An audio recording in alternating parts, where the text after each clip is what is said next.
இந்நிகழ்வில் பங்கேற்கும் அனைவருக்கும் என் மனமார்ந்த வணக்கம். நிகழ்வு ஒவ்வொன்றும் ஒரு அத்தியாயம். இன்று நாம் அத்தொடரில் ஒரு முக்கிய கட்டத்தில் இருக்கின்றோம். இந்நிகழ்வின் தலைமை உரை எனக்கு கிடைத்தது மகிழ்ச்சி. அக்டோபர் மாதம் வாசிப்பு பழக்கத்திற்கு அர்ப்பணிக்கப்பட்ட ஒரு மாதமாக பல இடங்களில் கொண்டாடப்படுகின்றது. உலக நூலகங்கள், கல்வி நிறுவனங்கள், வாசகர் குழுக்கள் என இவை அனைத்தும் இம்மாதத்தை வாசிப்பின் மாதம் என்று கொண்டாடுகின்றது. இன்றைய நிகழ்ச்சி தலைப்பு உரை பெயர்ப்பாளர் ஒரு படைப்பாளி என்பதை அடிப்படையாக கொண்டு நடக்க உள்ளது.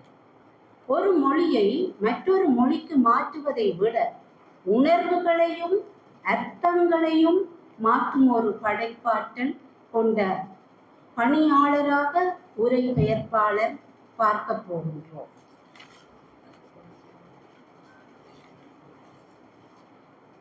இந்நிகழ்வின் ஆழமான கருவை எடுத்து உரைக்க இன்று நமக்காக உரையாற்ற வருகை தந்துள்ளார் பொன்னையா சாந்தகுமார் அவர்கள். இவர் மொழிபெயர்ப்பு துறையில் 22 வருடங்களுக்கு மேலாகவும், உரை பெயர்ப்பு துறையில் 16 வருடங்களாகவும், சிங்களத்திலிருந்து தமிழுக்கும், தமிழ் மொழியிலிருந்து சிங்களத்திற்குமாக உரை பெயர்ப்பையும் மொழிபெயர்ப்பையும் செய்து வருகின்றார். இவரது முதல் மொழிபெயர்ப்பு நகரசபா மண்டபத்தில் சிங்கள மொழியில் இருந்து தமிழ் மொழி மூலம் வாசுதேவ நாணயக்காரரது உரையாக அமைந்தது என்று குறிப்பிட்டார். இவர் தனது ஆசிரியராகவும் பணியாற்றியுள்ளார், காணி உத்தியோகத்தராகவும் பணியாற்றியுள்ளார், மேலும் பல துறைகளிலும் பணியாற்றியுள்ளார். இவ்வுரையை தனது ஆசானையும் மேற்கொண்டு இத்துறையையும் மேற்கொண்டு இவர் நீண்ட நெடிய அனுபவம் கொண்ட மூத்த பாராளுமன்ற உரை பெயர்ப்பாளர். இன்று நடைபெறும் உரை வாசிப்பின் மையத்திலும் உரையின் மாற்றத்திலும் இயங்கும் என நம்புகின்றேன். எங்கே எங்கள் கரகோஷம் அவரை நோக்கி பாயட்டும்.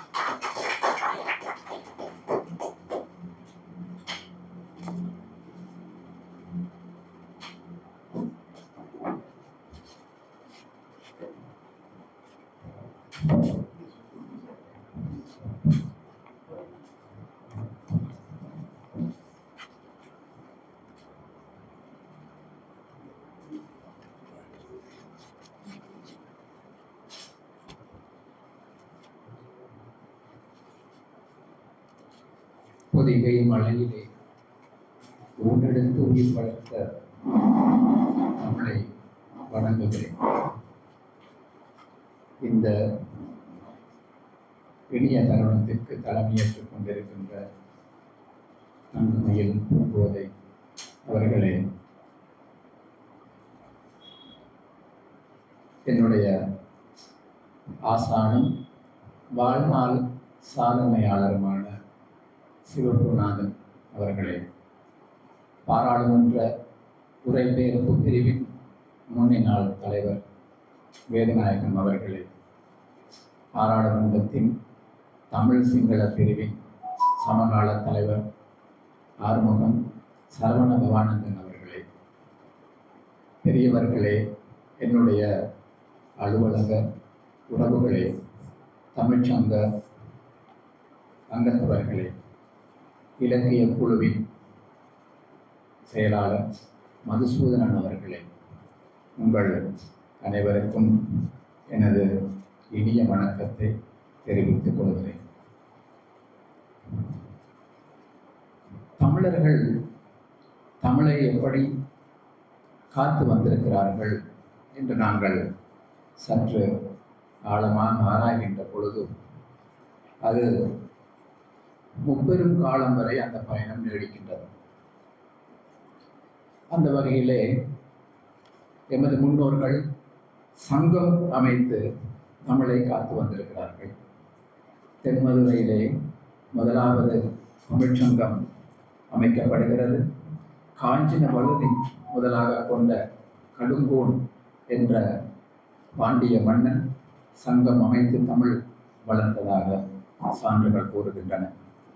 தென்மதுரை கடலால் ஆட்கொள்ளப்பட்ட பிறகு கபாடபுரம் நோக்கி தமிழ் சங்கம் தமிழ் வளர்ப்பு பணி தொடர்கிறது. கபாடபுரத்தில் வெண்தேர் செழியன் மன்னன் முதலாக கொண்ட மன்னர்கள் தமிழை வளர்த்தார்கள். கபாடபுரம் கடல் கொண்ட பிறகு மூன்றாவது தமிழ்ச்சங்கம், அதாவது கடைச்சங்கம் உருவாகிறது. முடத்திருமாறன் முதலாக உக்கிர பெருவழுதி என்ற பாண்டிய மன்னனின் அனுசரணையோடு தமிழ் மொழி வளர்க்கப்பட்டு வந்திருக்கின்றது. இந்த சான்றுகளை நாங்கள் இறையனார் களவியல் உட்பட்ட பல ஆதாரங்களிலிருந்து அறிவுபூர்வமாக பெறக்கூடிய வாய்ப்பை பெறுகின்றோம். அந்த வகையிலே நவீன கால தமிழ்ச்சங்கம் எப்படி உருவானது, ஏன் உருவானது, அதனுடைய பணிகள் என்னென்ன என்பது பற்றியும் நாங்கள் சற்றே சீர்தூக்கி பார்க்க வேண்டியிருக்கின்றது. அதனுடைய விரிவாக்கமாக 4வது தமிழ்ச்சங்கம் மதுரையில் உருவாக்கம் பெறுகிறது. 1901ஆம் ஆண்டு, அதாவது பாண்டித்துறை தேவர் அவர் அரசியல் மாநாடு ஒன்றிலே சில கருத்துக்களை முன்வைக்கிறார். அதாவது தமிழ் மொழியிலே ஓலை சுவடிகளாக இருக்கின்றவற்றை அச்சுவாகனம் ஏற்ற வேண்டும் என்றும் தமிழ் நூல்கள் புதுப்பிக்கப்பட வேண்டும் என்றும் அவர் யோசனைகளை முன்வைக்கிறார். அந்த யோசனைகள் ஏற்றுக்கொள்ளப்படுகின்றன. அதே ஆண்டு 14ஆம் தேதி 4வது தமிழ்ச்சங்கம் மதுரையிலே உருவாகிறது. அந்த காலத்தின் பிறகு உருவான தமிழ்ச்சங்கங்களில் கொழும்பு தமிழ்ச்சங்கம் அதனுடைய பிறப்பு என்று பார்த்தால் முதலாக யாழ்ப்பாணத்தில் உருவாகிறது. தில்லி தமிழ்ச்சங்கம், சிக்காகோ தமிழ்ச்சங்கம் போன்றவற்றுக்கு இணையான ஒரு காலப்பகுதியிலே யாழ்ப்பாணத்தில் தமிழ்ச்சங்கம் உருவாகிறது. அதன் பிறகு அதனுடைய பணிகளை விரிவாக்க வேண்டும் என்பதற்காக அறிஞர்கள் எடுத்துக்கொண்ட சிரத்தையின் காரணமாக அது கொழும்பை நோக்கி நகர்கிறது, விரைகிறது. அதன் பயனாக கொழும்பிலே 1942ஆம் ஆண்டு நியதி முறையாக தமிழ்ச்சங்கம் உருவாக்கப்படுகிறது. தமிழ்ச்சங்கத்தினுடைய பணிகள் என்று பார்க்கின்ற பொழுது அடுத்த தலைமுறைக்கு தமிழை கொண்டு சேர்ப்பதுதான். அதற்காக ஓயாமல் உழைத்து கொண்டிருக்கின்ற மிகப்பெரிய பெருமை இந்த கொழும்பு தமிழ்ச்சங்கத்திற்கு இருக்கின்றது. 80 வருடங்களாக தன்னுடைய பணியை அயராது ஆற்றி வருகின்றது. இந்த மேடை என்னை பொறுத்த மட்டிலே சாதாரண ஒரு மேடை என்று நான் சொல்லிவிட மாட்டேன். ஏனென்றால் மிகப்பெரிய அறிஞர்கள், மிகப்பெரிய மேதைகள், மிகப்பெரிய கலைவாணர்கள் வட்டமடித்த ஒரு மேடை, அவர்களின் பாதங்கள் பட்ட ஒரு மேடை. பேராசிரியர் சிவத்தம்பி அவர்கள், அதே போல பேராசிரியர் பிள்ளைநாதன் அவர்கள் போன்றவர்கள், இந்திய பெரும் ஆளுமைகளாக விளங்கிய கே. பாலச்சந்தர் அவர்கள், கவிஞர் சேரன் அவர்கள், சோலைக்கிளி அவர்கள், இன்னும் அந்த பட்டியல் நீண்டு கொண்டே போகும். அப்படியானவர்கள் வந்து இருந்து தங்களுடைய பங்களிப்பை வழங்கி செழுமை சேர்த்த இந்த பெரும் சபையிலே இந்த சிறியனுக்கும் ஒரு வாய்ப்பை தந்தமையிட்டு நான் முதற்கண் என்னுடைய நன்றியை கொழும்பு தமிழ்ச்சங்கத்திற்கு தெரிவிக்கின்றேன். இன்று நான் ஒட்டுமொத்த உரை பெயர்ப்பாளர்களின் பிரதிநிதியாக உங்கள் முன் இருக்கிறேன் என்பதையும் மிகவும் மகிழ்வோடு தெரிவித்துக் கொள்ள விரும்புகிறேன். கொழும்பு தமிழ்ச்சங்கம் உரை பெயர்ப்பு சார்ந்து எடுக்கின்ற நகர்வுகளுக்கு பாராளுமன்றத்தை பிரதிநிதித்துவப்படுத்தும் உரை பெயர்ப்பாளர்கள் என்ற வகையிலே எங்களுடைய சேவையை நாங்கள் எந்த நேரத்திலும் வழங்க தயாராக இருக்கின்றோம் என்பதையும் முதற்கண் நான் தெரிவிக்கின்றேன். அது கொழும்பு தமிழ் சங்கத்தின் வளர்ச்சிக்கும் அடுத்த படிநிலைகளுக்கும் படிநிலைகளுக்கு அதனுடைய பணிகளை விரிவாக்குவதற்கும் அது உறவு பாலமாக இருக்கும். பிற மொழிகளோடு நாங்கள் கொண்டிருக்கின்ற ஊடாட்டத்தை மேலும் செழுமைப்படுத்துவதற்கு அது ஆதாரமாக இருக்கும் என்பதையும் நான் தெரிவித்துக் கொள்கிறேன். அந்த வழியிலே குறைகளை களைந்து நிறைகளை மாத்திரம் இந்த பெரும் சபையில் உள்ள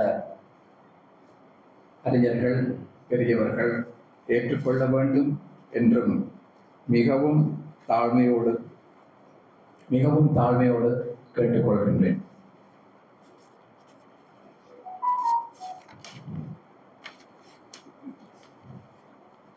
எமது தலைப்பு புத்தகங்களை கொண்டாடுவோம் என்பதுதான். புத்தகங்களை நாம் ஏன் கொண்டாட வேண்டும்? அதனுடைய பொருள் என்ன? புத்தகங்கள் என்னை எப்படியெல்லாம் ஆட்டி படைக்கின்றன? புத்தகங்களுக்கு என்னை எப்படி வழிநடத்த முடியும் என்று பல கோணங்களிலே நாங்கள் அது பற்றி பேசலாம். அந்த வகையிலே என்னுடைய ஆசானான திரு சிவகுருநாதன் ஐயா அவர்களை பற்றிய ஒரு நூல் சமீபத்தில் வெளியிடப்பட்டது. இந்த நூல் எங்களுடைய அந்த துண்டறிக்கையிலே இந்த நூலை பற்றிய சில விவரங்களை நாங்கள் சேர்த்திருக்கின்றோம். சிவகுருநாதன் ஐயா அவர்களை பற்றியும் அவருடைய பணி பற்றியும் சில விடயங்களை பதிவு செய்ய வேண்டிய கடப்பாடு எனக்கு இருக்கின்றது என்று நினைக்கின்றேன். சிவகுருநாதன் ஐயா அவர்கள் எத்தனையோ பரிமாணங்களை தொட்டிருக்கின்றார். நாங்கள் தனிப்பட்ட முறையில் ஒருவரை பார்க்கின்ற பொழுதோ, ஒருவரின் பெருமைகளை பார்க்கின்ற பொழுதோ, ஒருவர் அடைந்த அடைவுகளை பார்க்கின்ற பொழுதோ, அது அந்த தனி மனிதன் என்ற எல்லையை தாண்டி மிகப்பெரிய ஒரு பரப்பை நோக்கி செல்கிறது என்பதைத்தான் நாங்கள் அதிலிருந்து புரிந்து கொள்ள வேண்டும். சிவகுருநாதன் ஐயா அவர்களை பற்றி இதில் இந்த நூலில் அவரை விகசித்து எழுதப்பட்ட கட்டுரைகள் பல இருக்கின்றன. ஒரு நாட்டின் அதிபர் தொட்டு எல்லா துறைகளிலும் கால் பதித்த ஆளுமைகள் ஒருவரை பற்றி எழுதுவது என்பது சாதாரணமாக நடந்துவிடும் என்று எங்களால் எண்ண முடியாது. சமூக ஆர்வலராக, மனித உரிமை போராளியாக, முற்போக்கு சிந்தனாவாதியாக, ஒரு ஆசிரியராக, பல்கலைக்கழக விரிவுரையாளராக, மொழிபெயர்ப்பாளராக, உரைபெயர்ப்பாளராக, சம நிகழ்வு உரைபெயர்ப்பாளராக, அப்படி பல பரிமாணங்களை சிவகுருநாதன் ஐயா அவர்கள் தொட்டிருக்கின்றார். இந்த தமிழ் கூறும் நல்லுலகமும் எங்களுடைய தமிழ் சமுதாயமும் அந்த ஆளுமையை எந்த அளவுக்கு உள்வாங்கி இருக்கிறது என்ற கேள்வி எங்களுக்கு எப்போதும் இருந்து கொண்டுதான் இருக்கிறது. ஏனென்றால் சிங்கள புலமையர்கள் மத்தியில், சிங்கள சமூகத்தின் மத்தியிலே அவருக்கு இருக்கின்ற அந்த அங்கீகாரம் எங்களுடைய தமிழ் புலமையர்கள், தமிழ் கல்வியாளர்கள் மத்தியிலே எந்த அளவுக்கு அது அங்கீகரிக்கப்பட்டிருக்கின்றது என்பதும் நாங்கள் யோசிக்க வேண்டிய ஒரு விடயம்தான்.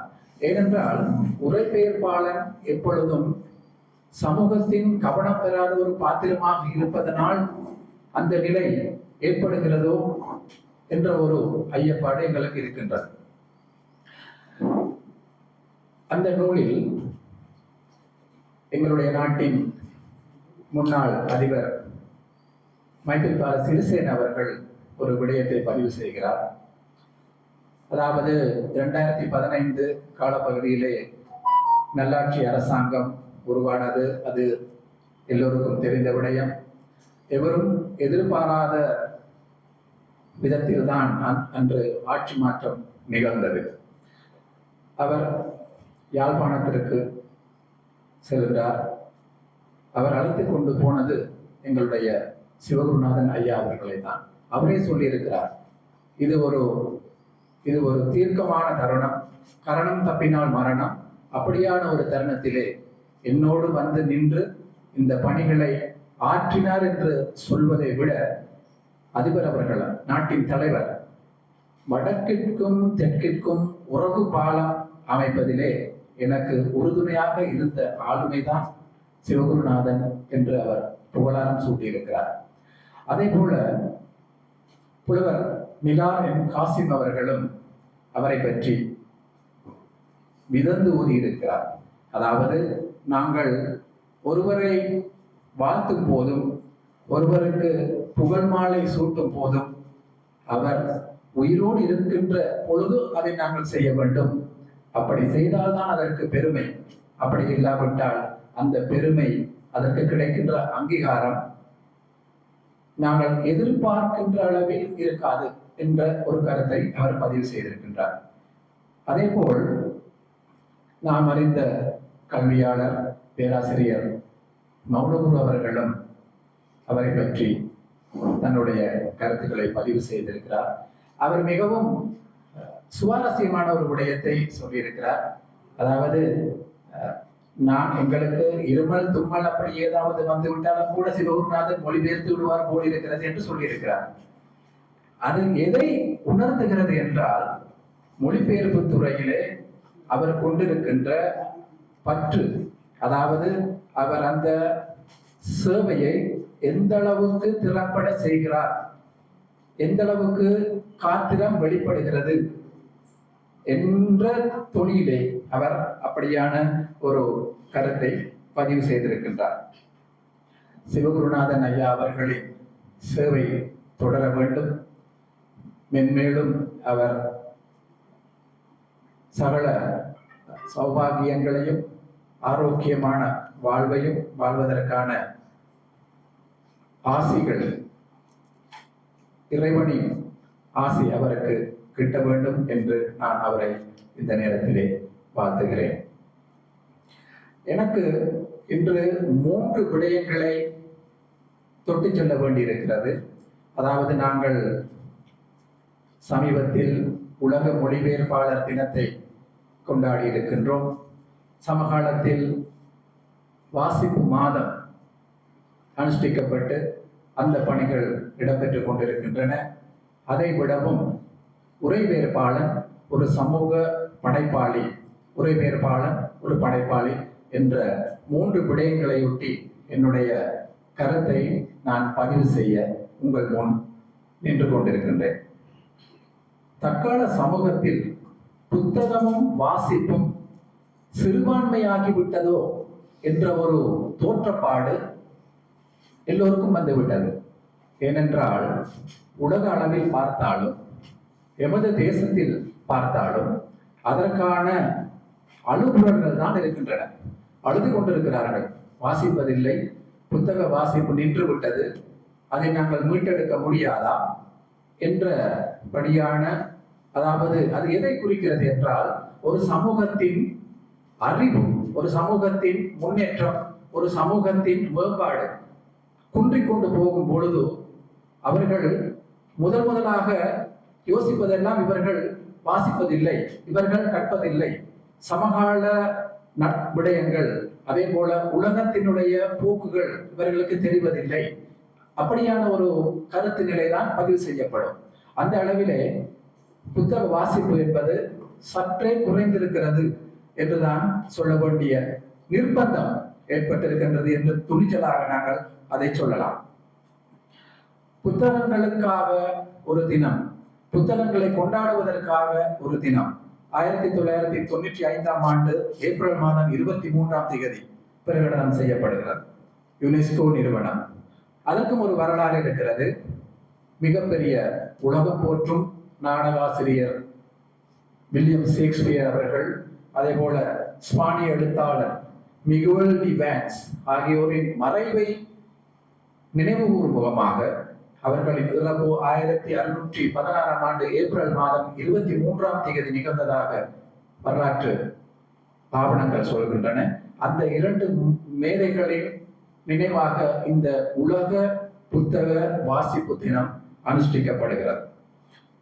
உலக புத்தக வாசிப்பு தினம் அதையொட்டி எமது நாட்டில் இந்த விடயங்களுக்கு பொறுப்பாக இருப்பது வாசிப்பு துறை சார்ந்த நகர்வுகள், அதற்கு என்னென்ன செய்ய வேண்டும் அந்த விடயங்களுக்கு பொறுப்பாக இருப்பது நூலக, அதே போல ஆவணமாக்கல் சபை.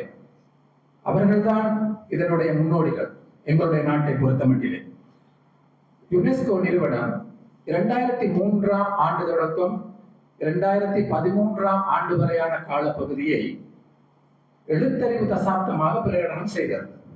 புத்தகத்தின் வாசிப்பு அதிகரிக்கப்பட வேண்டும், புத்தகங்கள் அனைவராலும் பிரிக்கப்பட வேண்டும் என்ற எண்ணத்தோடு யுனெஸ்கோ நிறுவனம் அந்த ஏற்பாட்டை செய்திருந்தது.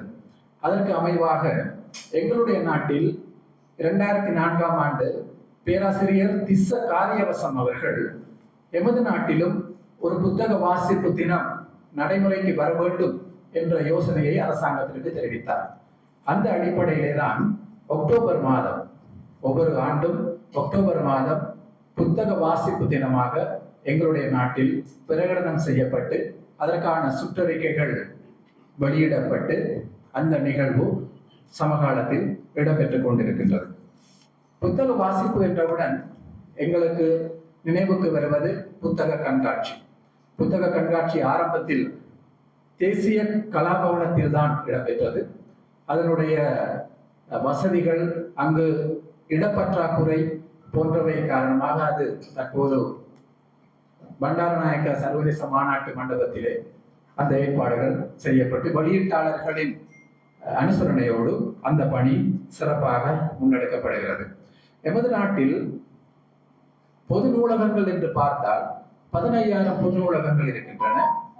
பாடசாலை நூலகங்கள் என்று பார்த்தால் 12,000 பாடசாலை நூலகங்கள் இருக்கின்றன.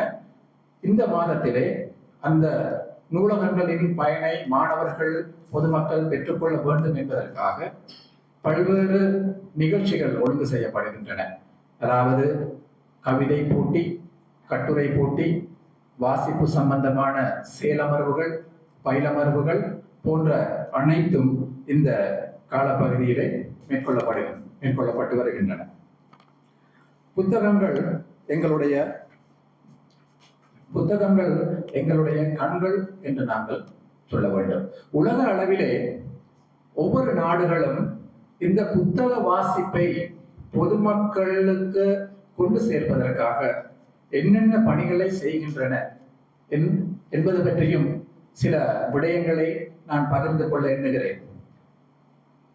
ஸ்பெயின் நாட்டை எடுத்துக்கொண்டால், ஸ்பெயின் நாட்டின் கடற்கரையிலே அந்த நாட்டினுடைய பிரபல கதாபாத்திரங்களின் வேடமேற்றவர்கள், அந்த பாத்திரமேற்றவர்கள் அந்த கதாபாத்திரமாக மாறி கடற்கரைகளிலே கத்தையாக புத்தகங்களை விற்பனை செய்வார்கள். அதை வாங்குவதற்கு எல்லோருக்கும் அவகாசம் இருக்கும். அதே போல போர்த்துக்கல் ஒவ்வொரு மாதமும் புத்தக வாசிப்புக்கென்று விடுமுறை நாட்கள் பிரகடனம் செய்யப்பட்டிருக்கின்றன போர்த்துக்கல் நாட்டிலே. அதே போல் சீனா, நாங்கள் தானியக்க டெலர் இயந்திரத்தை, பணத்தை மட்டும் எடுப்பதற்கு பயன்படுத்தும் மரபுதான், அது பற்றிதான் எங்களுக்கு தெரியும். ஆனால் சீனாவிலே அப்படியான தானியங்கி டெலர் இயந்திரங்கள், ஏடிஎம் என்று நாங்கள் சொல்வோம். அங்கு ஒருவர் அட்டையை உட்செலுத்தி தான் விரும்பிய புத்தகத்தின் பெயரை தட்டச்சு செய்தவுடன் அவர் விரும்பிய புத்தகம் கிடைக்கும். அப்படியான ஒரு ஏற்பாடு சீனாவிலே இருக்கிறது. அடுத்ததாக ஆஸ்திரேலியா 2004ஆம் ஆண்டை தேசிய வாசிப்பு ஆண்டாக பிரகடனம் செய்தது. ஜப்பான் நாட்டில் ஒரு விசித்திரமான ஒரு ஏற்பாடு இருக்கிறது. அதாவது நாங்கள் உணவகங்களுக்கு உணவு உட்கொள்வதற்காக செல்லும் போது உணவுக்கு நாங்கள் உணவு ஆர்டர் செய்வோம். உணவு ஆர்டர் செய்த பிறகு அது உடனடியாக கிடைக்கும். சில நேரங்களிலே அதிகமான காலம் எங்களுடைய கைகளை உணவு வந்து எங்களுக்கு சேர்வதற்கு அதிகமான காலம் எடுக்கும். அப்படியான சந்தர்ப்பங்களில் அவர்கள் அந்த மேசைகளுக்கு கீழாக புத்தகங்களை வைத்திருப்பார்களாம். உணவு வரும் வரை வாசித்து அவர்கள் மகிழலாம், உணவு வந்த பிறகு உணவு உண்டு மகிழலாம். அதற்கான ஏற்பாடு ஜப்பான் நாடு அப்படி செய்து வைத்திருக்கின்றது. அதே போல டென்மார்க் நாட்டிலும் ஒரு விசித்திரமான ஒரு நடைமுறை பின்பற்றப்படுகிறது. இந்த வாசிப்பு பழக்கத்தை மேம்படுத்த வேண்டும் என்பதற்காக அவர்கள் என்ன செய்வார்கள் என்றால், அந்த நாட்டில் ஒவ்வொரு மின் கம்பங்களுக்கு கீழாகவும் ஒரு பெட்டியை வைத்திருப்பார்கள். அதாவது அந்த பெட்டி எதற்கென்றால், விரும்பியவர்கள் தாங்கள் படித்து முடித்த புத்தகங்கள் இருந்தால் அந்த புத்தகங்களை அந்த பெட்டியில் கொண்டு போய் சேர்க்க வேண்டும். அதாவது புத்தகம் படிக்க, புத்தகம் வாங்குவதற்கு வசதி இல்லாத எவரும் பயன்பெற வேண்டும் என்ற நல்லெண்ணத்தோடு அப்படியான ஒரு முன்னெடுப்பை அந்த நாடு மேற்கொண்டு வருகிறது.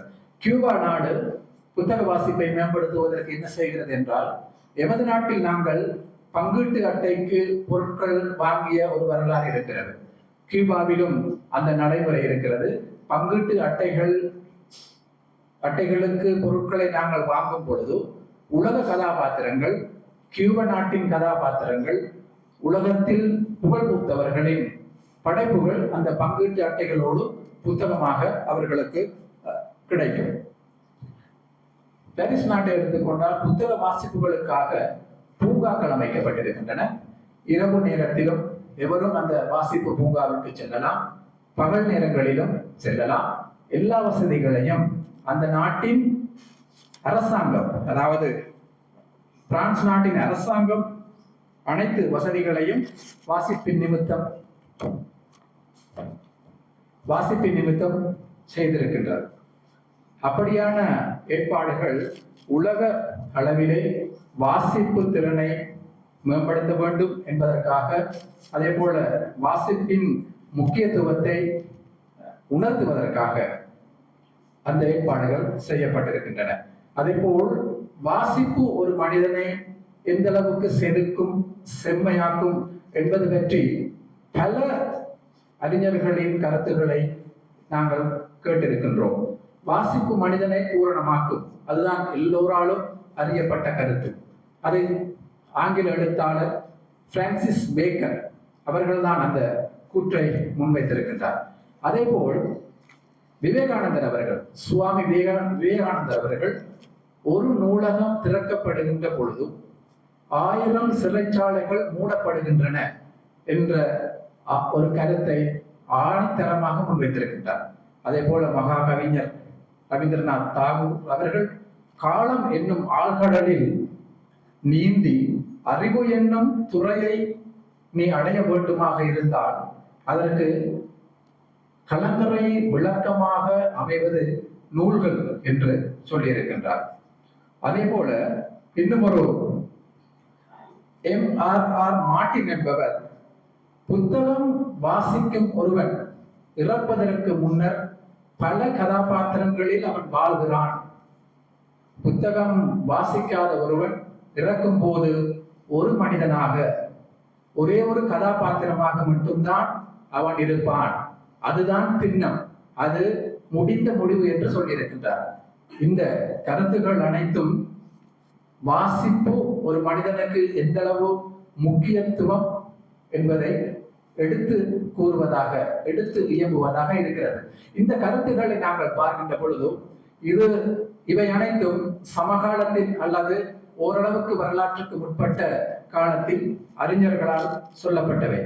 ஆனால் தமிழ் மறை வகுத்த எங்களுடைய மூத்த புலவன் திருவள்ளுவர் அவர்கள் ஒரே ஒரு குறளில் இந்த ஒட்டுமொத்தமான கருத்துகளுக்கும் அந்த ஒட்டுமொத்த கருத்துக்களை மேவும் வகையிலே அருமையான குறள் செய்திருக்கிறார். அவர் சொல்கிறார், தொட்டனை தூரும் மணக்கேணி மாந்தருக்கு கற்றனை தூரும் அறிவு. அதாவது படிக்க வேண்டும். தொடர்ச்சியாக நாங்கள் படித்துக் கொண்டே இருந்தால்தான் எங்களுடைய அறிவு வளரும். அது எப்படி என்றால், மணக்கேணி, மணப்பாங்கான இடத்திலே ஒரு கேணி அமைக்கப்படுவதற்கு அதை ஒப்புமை செய்திருக்கிறார். அதை நாங்கள் சற்று விரிவாக பார்ப்போம் என்றால், சமதரையில் ஒரு கிணறு அமைக்கப்படுகின்ற பொழுது அதை ஒரு 50 அடி ஆழத்திற்கு நாங்கள் தோண்டலாம். சில நேரம் தண்ணீர் கிடைக்கும், கிடைக்காமல் போகலாம். பிறகு படிகளை அமைத்து மேலும் ஒரு 50 அடி ஆழத்திற்கு அந்த கிணற்றை நாங்கள் தோண்டலாம், நீர் கிடைக்கும். படிகள் அமைத்து இறங்கி அதிலிருந்து நீரை பெற்றுக்கொள்ள வேண்டும். அப்படியான கிணறுகள் அழிந்து போவதில்லை. அப்படியான கிணறுகள் நாங்கள் 1 வருடம், 2 வருடம், 3 வருடங்கள் சென்று பார்த்தாலும் அந்த கிணறுகள் அப்படியே இருக்கும். ஆனால் மணல் சார்ந்த ஒரு பிரதேசம், அது ஆற்றங்கரையாக இருக்கலாம், கடற்கரையை அண்டிய ஒரு பிரதேசமாக இருக்கலாம், அப்படியான இடங்களிலே நாங்கள் தண்ணீரை பெறுவதற்கு கேணி தோண்டுகிற பொழுது மிக அதிக ஆழத்திற்கு தோண்ட வேண்டிய அவசியம் இல்லை. நாங்கள் தோண்ட தோண்ட தண்ணீர் வந்து கொண்டே இருக்கும். அதன் ஆழம் மிக குறைவானதாக இருக்கும். இதில் வள்ளுவர் என்ன சொல்ல வருகின்றார் என்றால், அப்படி நாங்கள் தோண்டி தண்ணீரை எடுத்த பிறகு 2-3 நாட்கள் கழிந்து மீண்டும் அந்த இடத்திற்கு நாங்கள் சென்று பார்ப்போமாக இருந்தால் அந்த கிணறு இருக்காது. அந்த மணல் அரித்து அப்படியே அந்த கிணறு மூடப்பட்டுவிடும். அதைத்தான் அவர் மிக அருமையான இந்த குறள் படிக்கின்ற ஒவ்வொரு தருணத்திலும் மெய்சிலிருக்க வைக்கின்ற ஒரு குறளாக இந்த குறள் இருக்கின்றது. அதாவது, படித்த அளவுக்கு தான் எங்களுடைய அறிவு பெருகும், மீண்டும் மீண்டும் படிக்க வேண்டும் போன்ற விடயங்களை சொன்னதோடு அவர் நிற்கவில்லை. இன்னும் ஒரு குறளிலே அவர் சொல்கிறார், யாதானும் நாடாமல் ஊறாமல் என்னொருவன் சாந்துணையும் கல்லாதவாறு. அதாவது, ஒருவன் கற்றவருக்கு சென்ற இடமெல்லாம் சிறப்பு. அது பிறந்த நாடாக இருந்தாலும் சரி, அடைக்கலம் தேடி போகின்ற நாடாக இருந்தாலும் சரி, எல்லா நாடுகளிலும் அவர்களுக்கு சிறப்பு தான். அதாவது கற்றவர்களுக்கு சிறப்பு தான். அப்படி என்றால் ஏன் சாகும் வரை ஒருவன் கல்வி கற்பதில்லை என்ற கேள்வியை திருவள்ளுவர் மிக அருமையாக முன்வைக்கின்றார். சாகும் வரை கல்வி கற்க வேண்டும். கற்ற இடமெல்லாம் உனக்கு சிறப்பு கிடைக்கின்றது என்றால், கல்வி உன்னை வாழ வைக்கிறது என்றால், நீ சாகும் வரை கற்பதில் எந்த ஒரு தவறும் இல்லை. அதை ஔவையார் ஓதாமல் ஒரு நாள் இருக்க வேண்டாம் என்று மிகவும் சிறிய ஒரு சிறு அடிகளிலே அவர் சொல்லியிருக்கிறார். நாங்கள் கற்றல், படித்தல், ஓதுதல் என்ற பயன்பாடுகளை, அந்த சொற்பதங்களை பார்க்கின்ற பொழுது எங்களுக்கு அவையெல்லாம் ஒரே கருத்தை போதிப்பது போல்தான் தெரியும். ஆனால் அப்படி இல்லை. படித்தல் என்பது வேறு. நாங்கள் புதினத்தாள்களை, பத்திரிகைகளை படிக்கின்றோம்.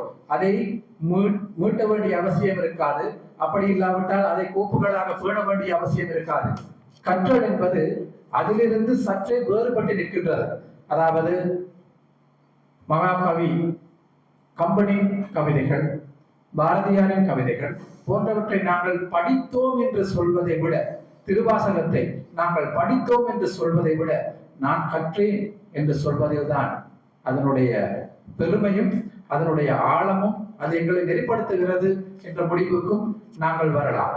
அதே போலதான் ஒவ்வொரு நாளும் படிக்க வேண்டும். ஒவ்வொரு நாளும் மீண்டும் மீண்டும் படிக்கின்ற பொழுது அது எம்மை நெறிப்படுத்தி விடுகிறது, எம்மை செழுமைப்படுத்தி விடுகிறது. எதை கற்பது? தமிழர்களாகிய நாங்கள் எங்களிடம் என்ன இருக்கின்றன கற்பதற்கு? அப்படி சில சுவாரஸ்யமான, ஏகடியமான கேள்விகள் எழலாம். என்ன இருக்கிறது என்று கேட்பவர்களும் இருக்கிறார்கள். தமிழ் மொழியில் என்ன இல்லை? தமிழ் மொழியில் கற்பதற்கு என்ன இல்லை என்ற கேள்வியை தான் நாங்கள் முன்வைக்க வேண்டியிருக்கின்றது. அதாவது, தனித்தமிழ் இயக்கத்தை தோற்றுவித்து வழிநடத்தி அதனுடைய தாபகராக இருந்த மறைமலை அடிகள் அவர்கள் தன்னுடைய பெயரையே, வேதாச்சலம் என்ற பெயரையே அவர் மறைமலை அடிகள் என்று தனித்தமிழிலே வைத்திருக்கின்றார். அவர் ஒரு பட்டியல் கொடுத்திருக்கின்றார். அந்த பட்டியலை நாங்கள் பார்ப்போமாக இருந்தால், நாங்கள் கற்க வேண்டியவை, தமிழர்களாகிய நாங்கள் கற்க வேண்டியவை என்னென்ன என்பதற்கான பட்டியல் இது. 1ஆம் நூற்றாண்டு, இன்றைக்கு 3000 ஆண்டுகளுக்கு முன்னர் தொல்காப்பியரால் கட்டுமானம் செய்யப்பட்ட, இதுவரையிலும் எந்த ஒரு எழுத்தை கூட, அதில் உள்ள எந்த ஒரு வரியை கூட மாற்ற முடியாத அளவுக்கு மிகவும் கம்பீரமாக நின்று நிலைபெறுகின்ற நூல் தொல்காப்பியம். தமிழுக்கு தாயக நூல். எமது நாட்டின் அரசியல் அமைப்பு 22 முறைகள் திருத்தம் செய்யப்பட்டிருக்கின்றது. அதே போல இந்திய நாட்டின் அரசியல் அமைப்பு 106 முறை திருத்தம் செய்யப்பட்டிருக்கிறது. ஆனால் அப்படியான சங்கடங்களோ அப்படியான இடையூறுகளோ தொல்காப்பியத்திற்கு வரவும் இல்லை, இனி வரப்போவதும் இல்லை. 1ஆம் நூற்றாண்டு தொல்காப்பியம் தமிழின் தாயக நூல். 2ஆம் நூற்றாண்டு சங்க இலக்கியங்கள். சங்க இலக்கியங்கள் என்று சொல்லும் பொழுது ஐம்பெரும் காப்பியங்கள், ஐஞ்சிறு காப்பியங்கள், மணிமேகலை. அதில் ஒரு பெருமை இருக்கிறது எங்களுக்கு. கலித்தொகையை பதிப்பித்தவர் எம்மவர் என்ற பெருமை எங்களுக்கு இருக்கின்றது. சி.வை. தாமோதரம் பிள்ளை அவர்களை கேட்ட பொழுது, நீங்கள் இதற்காக இதை செய்தீர்கள், உங்களுக்கு இதனால் விளைந்த பயன் என்ன என்று அவரை கேட்ட பொழுது அவர் சொல்லியிருக்கிறார், எனக்கு 3000 ரூபாய் செலவு ஏற்பட்டது என்று சொல்லியிருக்கிறார். அதாவது 1800களிலே 3000 ரூபாய் என்று சொல்லும் பொழுது 3 கோடி ரூபாவுக்கும் அதிகமான ஒரு தொகை. அப்படியான அர்ப்பணிப்புகளை எமது முன்னவர்கள் செய்திருக்கிறார்கள். 3ஆம் நூற்றாண்டு திருவாசகம், 4ஆம் நூற்றாண்டு ஆசார கோவை, 5ஆம் நூற்றாண்டு பெருங்காதை, 6ஆம் நூற்றாண்டு கல்லாடம், 7, 8 நூற்றாண்டுகளில் அப்பர் சம்பந்தரின் தேவார திருப்பதிகங்கள், 9ஆம் நூற்றாண்டு சுந்தரர் மற்றும் ஆழ்வாரின் பக்தி பாசுரங்கள், 10ஆம் நூற்றாண்டு சீரா புராணம், 11ஆம் நூற்றாண்டு பெரிய புராணம், 12ஆம் நூற்றாண்டு 2 நூல்கள், முற்பகுதியிலே கந்த புராணம், பிற்பகுதியிலே ராமாயணம் என்ற 2 நூல்கள் 12ஆம் நூற்றாண்டு இயற்றப்படுகின்றன. 13ஆம் நூற்றாண்டு சிவஞான போதம், 14ஆம் நூற்றாண்டு தல புராணங்கள், 15ஆம் நூற்றாண்டு வில்லிபுரத்தூரர் பாரதம், 16ஆம் நூற்றாண்டு திருவிளையாடல் புராணம், 17ஆம் நூற்றாண்டு தேம்பாவணி, 18ஆம் நூற்றாண்டு தாய்மானவர் பாடல்கள், 19ஆம் நூற்றாண்டு ராமலிங்கம் அடிகளாரின் பாடல்கள், 20ஆம் நூற்றாண்டு எட்டயபுரத்து மீசைக்கார கவிஞன் பாரதியின் படைப்புகளும் அவனை பின்தொடர்ந்து வந்த பெரிய படைப்பாளிகளின் படைப்புகளும் தமிழ் மொழியிலே எங்கள் வாசிப்புக்காக நாங்கள் கற்க வேண்டும் என்பதற்காக விரவி கிடக்கின்றன. அவற்றை நாங்கள் கற்று பயன்பெற வேண்டும். அடுத்ததாக நாங்கள் மொழிபெயர்ப்பு தினம் பற்றி, மொழிபெயர்ப்பு விடயங்கள் சார்ந்த கருத்துக்களை ஆராய்வோம் என்று எண்ணுகிறேன். மொழிபெயர்ப்பு தினம், அதற்கும் ஒரு வரலாறு இருக்கிறது. உலகத்தில் முதலில் அகராதியை வகுத்தவர்கள் சீனர்கள். ஆனால் முதலில் இந்த மொழிபெயர்ப்பு பணி யாரால் செய்யப்பட்டது என்றால் அது புனித ஜெரோம் என்ற அருட்பணியாளர், வணக்கத்திற்குரிய பிதா அவர்கள் ஈப்ரு மொழியிலிருந்து வேதாகமத்தின் சில பகுதிகளை லத்தீன் மொழிக்கு மொழிபெயர்த்திருக்கின்றார். அவரை நினைவு கூறும் முகமாக உலக மொழிபெயர்ப்பு தினம் கொண்டாடப்படுகிறது. மொழிபெயர்ப்பு தினத்தை அங்கீகரிப்பதிலும் ஐக்கிய நாடுகளின் சபைக்கு மிகப்பெரிய ஒரு பங்கு இருக்கிறது. ஐக்கிய நாடுகள் சபையில் அவர்களுடைய நடவடிக்கைகள் 6 மொழிகளில் மொழிமாற்றம் செய்யப்படுகின்றன. கிட்டத்தட்ட 100க்கும் மேற்பட்ட மொழிபெயர்ப்பாளர்களையும் உரைபெயர்ப்பாளர்களையும் கொண்ட ஒரு பதவி அணி ஐக்கிய நாடுகள் சபையில் தற்பொழுதும் உயிரோட்டமாக இயங்கிக் கொண்டிருக்கின்றது. மொழி என்பது எப்போது உருவானது, யாரால் உருவாக்கப்பட்டது, அதனுடைய பிதாமகர்கள் யார் என்பது பற்றி எங்களுக்கு உறுதியான சான்றுகள் இதுவரையில் கிடைத்ததாக இல்லை. ஒவ்வொரு மதங்களும் மொழியின் உருவாக்கம் பற்றி சில விடயங்களை பதிவு செய்திருக்கின்றன. தமிழை எடுத்துக்கொண்டால் அகத்தியருக்கு சிவபெருமான் பொதிகை மலையில் தமிழ் போதித்ததாக எங்களுடைய நம்பிக்கை. அதே போல கிறிஸ்தவ மதத்தை எடுத்துக்கொண்டால் சிருஷ்டிப்பு கதையிலே ஆண்டவர் ஆதாம் ஏவாள் என்ற 2 மானுடர்களை படைக்கின்றார். அவர்களோடு நேரடியாக அவர் பேசியதாக சொல்லப்படுகிறது. அதேபோல் அவர்கள் ஏதேன் தோட்டத்தில் வசித்ததாகவும், ஏதேன் தோட்டத்தில் 4 ஜீவநதிகள் ஓடியதாகவும், அந்த தோட்டத்தில் இருக்கின்ற ஒரு கனியை மாத்திரம் உண்ண வேண்டாம் என்று ஆண்டவர் அவர்களுக்கு கட்டளையிட்டதாகவும், பிறகு சர்ப்பம் வடிவில் வந்த சாத்தான் ஏவாளை ஏமாற்றி அந்த கனியை எப்படியோ இருவரும் உண்பதற்கு வழி செய்ததாகவும், அது மொழியின் தோற்றம் இறைவனின் பாஷையாக பதிவு செய்யப்பட்ட விடயங்களை நாங்கள் அறிகின்றோம். அதேபோல் ஆதியாகமத்திலே இன்னும் ஒரு சுவாரஸ்யமான விடயம் இருக்கிறது. அதாவது இறைவனின் கட்டளையை மீறி, அதாவது இறைவனின் கட்டளையை மீறி ஒரு கோபுரம் அமைக்கிறார்கள், பாபேல் கோபுரம். வானத்தை நோக்கி கோபுரம் அமைப்பதுதான் அந்த மக்களின் எண்ணமாக இருந்தது. கடவுள் பார்த்தால் இது என்னடா இது, இதை நாங்கள் நிறுத்த வேண்டும் என்று அவர்களின் மொழிகளில் மாற்றத்தை கொண்டு வந்து விட்டார். அதனால் அவர்களுக்கு அந்த தொடர்பாடலை மேற்கொள்ள முடியாமல் போய்விட்டது. அதன் விளைவாகத்தான் உலகத்தில் பல்வேறு மொழிகள் தோன்ற காரணமாக அமைந்தன என்ற கருத்தையும் கிறிஸ்தவ மதம் சார்ந்து நாங்கள் கண்டுகொள்ளக்கூடியதாக இருக்கிறது. அதே போல அரபு மொழி நேரடியாக இறைவனால் அருளப்பட்ட ஒரு மொழியாக, நபிகள் அவர்களுக்கு அருளப்பட்ட ஒரு மொழியாகத்தான் அந்த அந்த சமய நம்பிக்கையாக இருக்கின்றது. 23 ஆண்டுகள் அந்த அல் குர்ஆன் அருளப்பட்டு மேலிருந்து இறக்கப்பட்டதாக அவர்களின் வரலாறு சொல்கிறது. இந்த அனைத்து மொழிகளையும் நாங்கள் பார்க்கும் பொழுது எங்களுடைய தமிழ் மொழி பெற்றிருக்கின்ற சிறப்பு, தமிழ் என்று சொல்லும் பொழுது, தமிழ் என்பது இனிமை என்று பொருள். தானா வல்லினம், மீனா என்பது மெல்லினம், வெண்மையான ஒரு கணவன், மீ மென்மையான ஒரு மனைவி, அந்த இரண்டுக்கும் இடைப்பட்டதாக இடையினம் ஒரு குழந்தை. அப்படியான ஒரு வரைவிலக்கணத்தை எமக்கு தந்திருக்கிறார்கள். தமிழின் சிறப்பு மொழியலாளர்கள் வகுத்து கொடுத்திருக்கின்ற வகையிலே தமிழின் சிறப்புகள் 16 சிறப்புகள் பற்றி பேசப்படுகின்றன.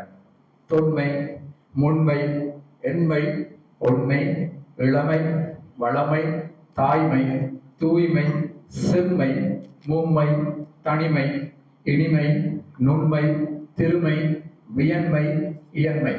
இத்துணை பெரிய செல்வம் எமது தமிழ் மொழியிலே இருக்கிறது. இத்தனை பெரிய பொக்கிஷம் பொக்கிஷமாக எங்களுடைய தமிழ் மொழி இருக்கிறது.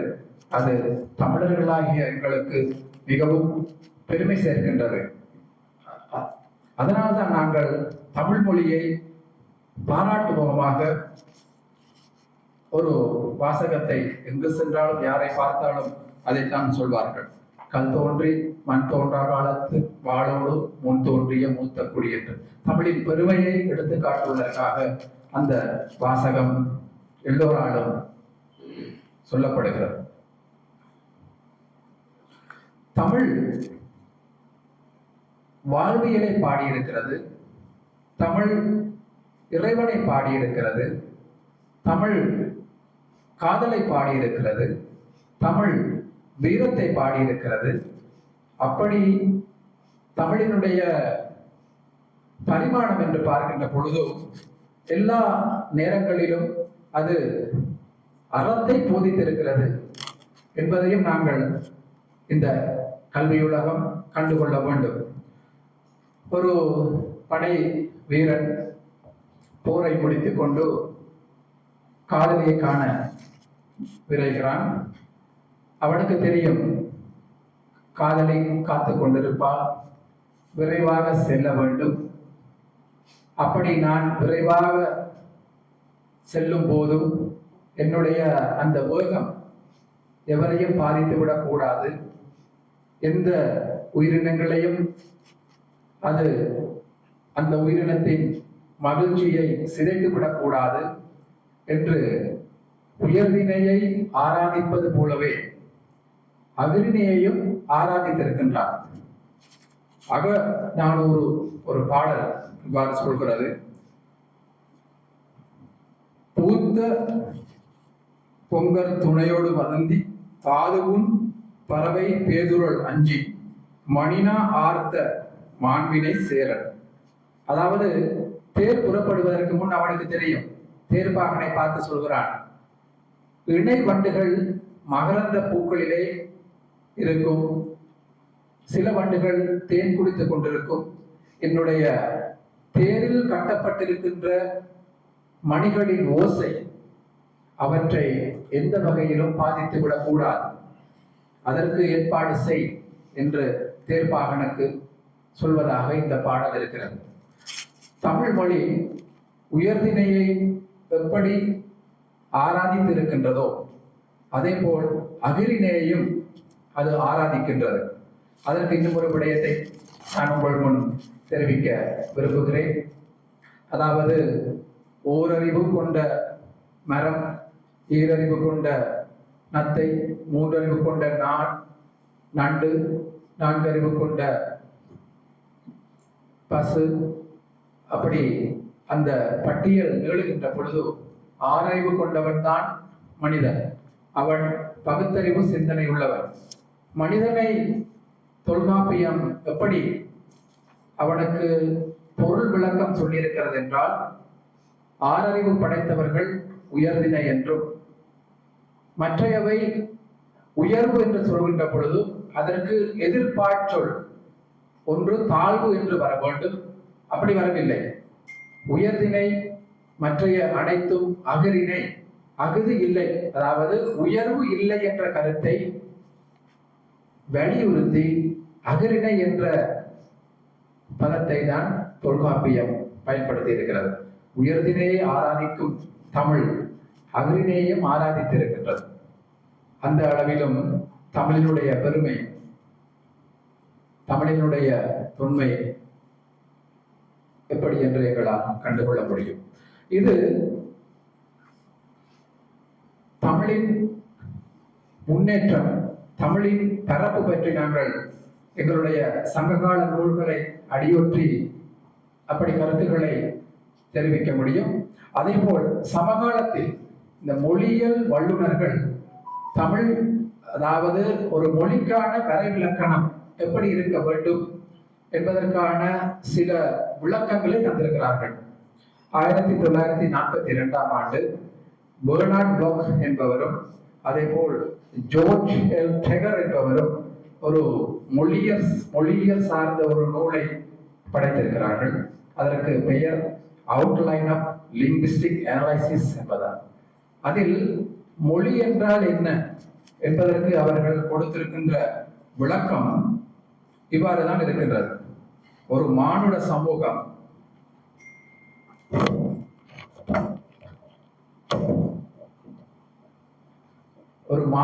சமூகம் பிற சமூகத்தோடு அல்லது பிற மாநிலர்களோடு இடைவினை தொடர்புகளை மேற்கொள்ள வேண்டும். அவ்வாறு இடைவினை தொடர்புகளை மேற்கொள்ளும் போது அவர்கள் மொழியை பயன்படுத்த வேண்டும். அந்த மொழி என்பது குறியீடுகளாலான தன்னிச்சையாக செயல்படக்கூடிய குறியீடுகளின் ஓசை என்ற நிலையிலே அவர்கள் அந்த பொருள்கோடலை வழங்கி இருக்கிறார்கள்.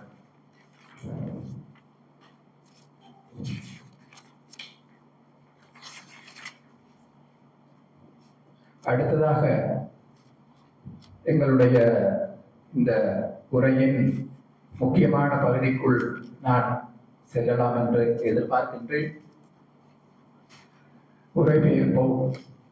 உரைபெயர்ப்பாளர் ஒரு படைப்பாளி. உரைபெயர்ப்பு என்று நாங்கள் சொல்லும் போது ஒருவர் பேசுவதை ஒரு மொழியிலிருந்து மூல மொழியிலிருந்து இலக்கு மொழிக்கு தெரிவிப்பது அல்லது மாற்றுவது. அப்படி ஆராயும் போது இன்னும் 2 விடயங்கள் பற்றி நாங்கள் பேச வேண்டி இருக்கின்றது. அதாவது மொழிபெயர்ப்பு பற்றியும் நாங்கள் பேச வேண்டும்.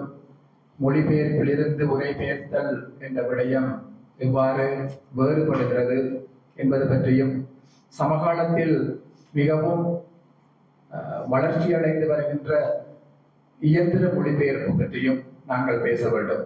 அப்படி நாங்கள் அந்த 3 துறை சார்ந்தும் சில விடயங்களை அறிந்து கொண்டால்தான் அதனுடைய திட்பநுட்பங்களை நாங்கள் ஐயம் தெரிவுற அறிந்து கொள்ள முடியும் என்று நினைக்கின்றேன். மொழிபெயர்ப்பு ஒன்றை நாங்கள் செய்யும் பொழுது அது ஒரு மொழியிலிருந்து இன்னும் ஒரு மொழிக்கு மாற்றம் செய்வது, அதற்கு போதிய நேர அவகாசத்தை நாங்கள் பெற்றுக்கொள்ளலாம். அதற்கான அகராதிகளை நாங்கள் பரிசீலனை செய்யலாம். அகராதி என்றதும் ஒரு குறிப்பை நான் சொல்ல விரும்புகின்றேன். முதலில் தமிழில் நான் கதிரவேல் பிள்ளைதான் அகராதியை தொகுத்தார். சிங்கள அகராதியை முதலில் தொகுத்தவர் சோரட்ட தேரர் அவர்கள். ஆங்கில அகராதியை முதலில் தொகுத்தவர் சாமுவேல் ஜோன்சன் அவர்கள். அவர்கள்தான் அகராதிகளின் முன்னோடிகள். அகராதிகளை பரிசீலனை செய்யலாம், கலைச்சொல் தொகுதிகளை பரிசீலனை செய்யலாம், போதிய நேர அவகாசத்தை எடுத்துக்கொள்ளலாம், அதற்கு உண்டான பிற நூல்களை உசாவலாம், அந்த துறை சார்ந்த நிபுணர்களோடு பேசலாம், அவர்களின் கருத்துக்களை உள்வாங்கலாம். இலக்கியம் சார்ந்த ஒரு படைப்பை மேற்கொள்ளும் போது இந்த அனைத்து தேவைகளும் எழும். ஏனைய விடயங்கள் சார்ந்த மொழிபெயர்ப்பு, அதாவது படைப்பிலக்கியங்கள் அல்லாத வேறு விடயங்கள், மருத்துவத்துறையாக இருக்கலாம் அல்லது விஞ்ஞானமாக இருக்கலாம், வணிகமாக இருக்கலாம், அவை ஒரு கட்டுக்கோப்பினுள் தான் இருக்கும். அதே சொல்லை நாங்கள் கலைச்சொல் அகராதிகளிலிருந்து உரிய சொற்களை நாங்கள் தேடலாம். அப்படியான சில அணுகுமுறைகளை நாங்கள் கையாள முடியும். படைப்பு இலக்கியம் என்று வருகின்ற பொழுது அது ஒரு கவிதையாக இருக்கலாம் அல்லது சிறுகதையாக இருக்கலாம். அப்படியான படைப்புகளை மொழிபெயர்ப்பு செய்யும் பொழுது நான் ஏற்கனவே குறிப்பிட்டது போல இந்த அனைத்து துறையின் உதவிகளை அல்லது அவர்களின் அனுபவங்களை பெற்று அதை நாங்கள் செய்வோமாக இருந்தால் சிறந்த ஒரு படைப்பிலக்கியத்தை நாங்கள் வழங்க முடியும். மொழிபெயர்ப்பாளன் 2 மொழிகளிலும் கட்டாயமாக தேர்ச்சி பெற்றவனாக, புலமை கொண்டவனாக இருக்க வேண்டும். அப்படி இருக்கின்ற பொழுது நேர்த்தியாக அந்த பணியை செய்து முடிக்க வாய்ப்பு இருக்கின்றது. அது மொழிபெயர்ப்பின் ஒரு பரிமாணம். அடுத்ததாக இயந்திர மொழிபெயர்ப்புகள் சமகாலத்தில் வெகுவாக பேசப்படுகின்றன. நான் அது பற்றி ஒரு ஆய்வு கட்டுரையை மதுரை காமராஜர் பல்கலைக்கழகம் நடத்திய ஒரு சர்வதேச மாநாட்டிற்கு அதற்கான ஒரு ஆய்வு கட்டுரையை சமர்ப்பித்திருந்தேன். மொழிபெயர்ப்பு நுட்பம் ஒரு ஆரம்பம் என்பதுதான் அதனுடைய தலைப்பு. என்னுடைய இறுதியான முடிவுரையிலே நான் இந்த இயந்திர மொழிபெயர்ப்பை நாங்கள் பயன்படுத்திக் கொள்ள முடியும். அது எப்படி என்றால், மொழிபெயர்ப்பு துறையில் ஆழமான அறிவு இருக்கின்ற ஒருவர், அதனுடைய நுட்பங்கள் சார்ந்த விடயங்களை நன்கு புரிந்து வைத்திருக்கின்ற ஒருவருக்கு தான் அது வாய்க்கும் என்று நான் சொல்லியிருக்கின்றேன். அப்படி இல்லாமல் நாங்கள் அதை மொழிபெயர்க்க விளைகின்ற பொழுது அதில் வருகின்ற சங்கடங்களுக்கு எங்களால் தீர்வுகளை வழங்க முடியாது என்ற ஒரு முடிவுரையோடு அந்த கட்டுரையை நான் சமர்ப்பித்திருந்தேன். அவர்கள் அதை தெரிவு செய்து பதிவித்திருக்கிறார்கள். அடுத்ததாக நாங்கள் எங்களுடைய உரைபெயர்த்தல் என்ற விடயத்திற்கு வருவோம். நாங்கள் சமகால அல்லது உடல் நிகழ்ச்சி மொழிபெயர்ப்பு பணியிலே ஈடுபட்டிருக்கின்ற ஒரு கூட்டம், ஒரு சிறு கூட்டம். இந்த சிறு கூட்டம் பெரும்பான்மை அங்கீகாரத்தை தேடிக்கொண்டிருக்கின்ற ஒரு கூட்டம் என்று சொன்னால் அதில் மிக இல்லை என்று நான் நினைக்கின்றேன். ஏனென்றால் இந்த அறிவுலகமும் இந்த கல்வி உலகமும் கிளிஞ்சல்களுக்கு மத்தியில் கிடக்கின்ற முத்துக்களின் முகவரிகளை கண்டுகொள்ள வேண்டும். என்னுடைய அறிமுக உரையில் நான் சொன்னது போல அப்படி கண்டுகொள்ளப்பட்டதாக நாங்கள் உணரவில்லை. அதற்கு என்ன காரணம் என்றும் எங்களுக்கு தெரியவில்லை. சமகால உரைபெயர்ப்பாளன் என்று சொல்லும் ஒரு பாத்திரம் உண்மையிலே அது வெளியிலிருந்து ஒருவர் பார்க்கின்ற பொழுது நாங்கள் அந்த பணியில் எங்களை தோய்த்து கொண்டவர்களாக இருக்கின்றோம். எங்களுக்கு அதனுடைய கனதி எங்களுக்கு ஆரம்ப காலத்தில் புரிந்தது. இப்பொழுது எங்களுடைய வாழ்க்கையின் ஒரு அங்கமாக மாறிவிட்டது என்ற காரணத்தினால் நாங்கள் அனுதினமும் பணிக்கு செல்வதுண்டு. எங்களுடைய பணிகளை நாங்கள் நிறைவேற்றுவதுண்டு. அது வாழ்க்கையின் ஒரு பாகமாக மாறிவிட்டது. அது எத்துணை பெரிய கடின காரியம் என்பது உண்மையிலே அதை வெளியிலிருந்து யோசித்து பார்க்கின்ற பொழுது நாங்கள் உணர்ந்து கொள்ள முடியும். சம வேளையில், அதாவது ஒருவர் உரையை ஆரம்பிப்பார், அதே நேரம் நாங்கள் இலக்கு மொழியில அந்த உரையை ஆரம்பிக்க வேண்டும். அவரோடு ஈடு கொடுத்து செல்ல வேண்டும். அவர் முடிக்கும் பொழுது முடிக்க வேண்டும். சில நேரங்களில் பழமொழிகள், பொன்மொழிகள் போன்றவற்றையும் பயன்படுத்துவார்கள். சில நேரங்களில் பேசும் பொழுது இது முழுக்க முழுக்க இயலை மட்டும் மையப்படுத்தியதாகத்தான் இருக்கும். இசைத்தமிழுக்கு அங்கு எந்த ஒரு இடமும் இல்லை. நாடக தமிழுக்கு எந்த ஒரு இடமும் இல்லை. பாராளுமன்றத்தை பொறுத்தளவிலே அங்கு இயல் மட்டும்தான் ஆட்சி செய்து கொண்டிருக்கும். சில நேரங்களில் சில பேச்சாளர்கள் அவர்களுக்கு உணர்ச்சி பெருக்கால் முள்ளந்தண்டு வழியாக மூளையை உணர்வு தொட்ட பிறகு சில நேரங்களில் கவிதைகளை பாடிவிடுவார்கள். ஆரம்ப காலத்தில் நான் 2009ஆம் ஆண்டு பாராளுமன்றத்தில் இணைந்து, அப்பொழுது ஒருவர் இருக்கிறார். அவர் பேச்சை ஆரம்பிப்பது திருக்குறள் ஒன்றை சொல்லிக்கொண்டுதான் ஆரம்பிப்பார். 1330 குறட்பாக்கள். அவர் எதை சொல்கிறார் என்று எங்களுக்கு சில நேரங்களில் நாங்கள் நினைத்ததை அவர் சொல்லுவார், அதை நாங்கள் சொல்லிவிடுவோம். பெரும்பாலான நேரங்களில் அந்த பாக்கியம் எங்களுக்கு கிடைக்காது. அப்படியான நேரங்களில் நாங்கள் தடுமாறுவது உண்டு. அதே போல சிலர் கவிதை பாடுவார்கள். அப்படியான நேரங்களில் புது கவிதை பாடுவார்கள். அப்படியான நேரங்களில் நாங்கள் உண்மையிலே தடுமாறுவதுண்டு. அப்படி புது கவிதை பாடுகின்ற பொழுது, அப்படி இல்லாவிட்டால் வேறு நூல் ஒன்றிலிருந்து ஒரு பகுதியை அவர்கள் கோடிட்டு காட்டுகின்ற பொழுது நாங்கள் இருப்போம். அதாவது எங்களுக்கு அந்த நேரத்திலே மகாகவி காளிதாஸ் நினைவுக்கு வருவார், பாரதியார் நினைவுக்கு வருவார், பாவேந்தர் நினைவுக்கு வருவார், கவிக்கோ அப்துல் ரஹ்மான் அவர்கள் நினைவுக்கு வருவார். இப்படியான பெரிய கவிஞர்கள், பேப்லோ நெருடா நினைவுக்கு வருவார், ஓமர் கயாம் நினைவுக்கு வருவார். அவர்களை எல்லாம் வைத்துக் கொண்டு கரை சேர முடியாது. அதான் அதில் இருக்கின்ற சுவாரஸ்யம். அந்த சந்தர்ப்பத்தில் நாங்கள் அந்த நேரத்தை கடக்க வேண்டுமாக இருந்தால், எங்களுக்கு எண்ணற்ற கவிஞர்கள் இருந்தாலும் கூட அந்த நேரத்தில் நாங்கள் கரை சேர எங்களுக்கு உதவுவது தமிழ் பாட்டி அவைதான். அவரை துணை கொண்டு அவரை கரப்படுத்தி தான் நாங்கள் கரை சேருவதுண்டு. ஏனென்றால் ஜப்பானில் இரண்டாவது ஐக்கு கவிதைகளுக்கு அடித்தளம் விட்டு கொடுத்தவரே எங்களுடைய தமிழ் பாட்டி தான். அறம் செய்ய விரும்ப மிக எளிமையாக அவர் சொல்லியிருக்கிறார். அந்த மாதிரியான அந்த இருவரை வைத்துக் கொண்டு அவர்கள் சொல்வதை நாங்கள் உள்வாங்கி அந்த நேரத்தை நாங்கள் கரை கடப்போம். சில நேரங்களில் கரை கடக்க வாய்ப்பு இருக்காது. அவர்கள் முடித்து விடுவார்கள். ஒன்றும் அது அப்படிதான் போய்விடும். அதற்கு சில நேரம் அவர்களும் கை கொடுக்க மாட்டார்கள். அப்படியான சில திருசங்க நிலை, அப்படியான சில கெடுபிடிகள் எங்களுக்கு அனுதினமும், அதாவது அதை நாங்கள் எப்போதும் எதிர்பார்த்தவர்களாக இருக்க வேண்டும். நாங்கள் எங்களுடைய துறையிலே எங்களுடைய பிரதி தலைவர், எங்களுடைய துறையின் தலைவரும் வந்திருக்கிறார். அவரும் எங்களுக்கு இந்த துறையை ஒரு இதுவரை காலமும் இல்லாத வகையிலே சில மாற்றங்களை செய்து, சில நவீனங்களை புகுத்தி, உரைபெயர்ப்பாளர்களின் திறமைகளை வெளியிலே கொண்டு வர வேண்டும், அதற்கான அங்கீகாரத்தை எப்படியாவது பெற்றுக் கொடுத்து விட வேண்டும் என்ற ஒரு பாரிய முயற்சியில் அவர் ஈடுபட்டு கொண்டிருக்கின்றார். சமீபத்தில் எங்களுடைய பணி இந்த உரைபெயர்ப்பாளர் சமூகத்தில் எவ்வாறு கண்டுகொள்ளப்படுகின்றான், உண்மையிலே பயனாளிகள் இருக்கிறார்களா, பயனாளிகள் இல்லையா என்பது எங்களுக்கு தெரியாது. சில நேரங்களில் எங்காவது ஒருவர் வெளியிலே கண்டு சொல்வார், மிக சிறந்த முறையிலே நீங்கள் உரைபெயர்த்தீர்கள். அலுவலகத்தில் எங்களுடைய பிரிவு தலைவர்கள் சொல்வார்கள்.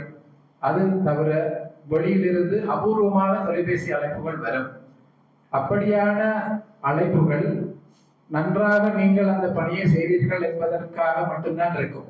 சில நேரங்களில் விமர்சனங்களும் வரும். இந்த துறை எந்த அளவுக்கு பயனுள்ளதாக அமைந்து கொண்டிருக்கிறது என்பதற்கான ஒரு கணிப்பீடு ஒன்றை நாங்கள் சமீபத்தில் அதை ஒரு நிகழ்வாக நாங்கள் செய்திருந்தோம். அதில் தினக்குரல் பத்திரிகையின் மூத்த பத்திரிகையாளர் ஒருவர் தான் எங்களுடைய விருந்தாளியாக வந்திருந்தார். அவரை நாங்கள் ஒரு நேர்காணல் செய்தோம். அதாவது அவர் கரவட்டி பிரதேசத்தைச் சேர்ந்தவர்.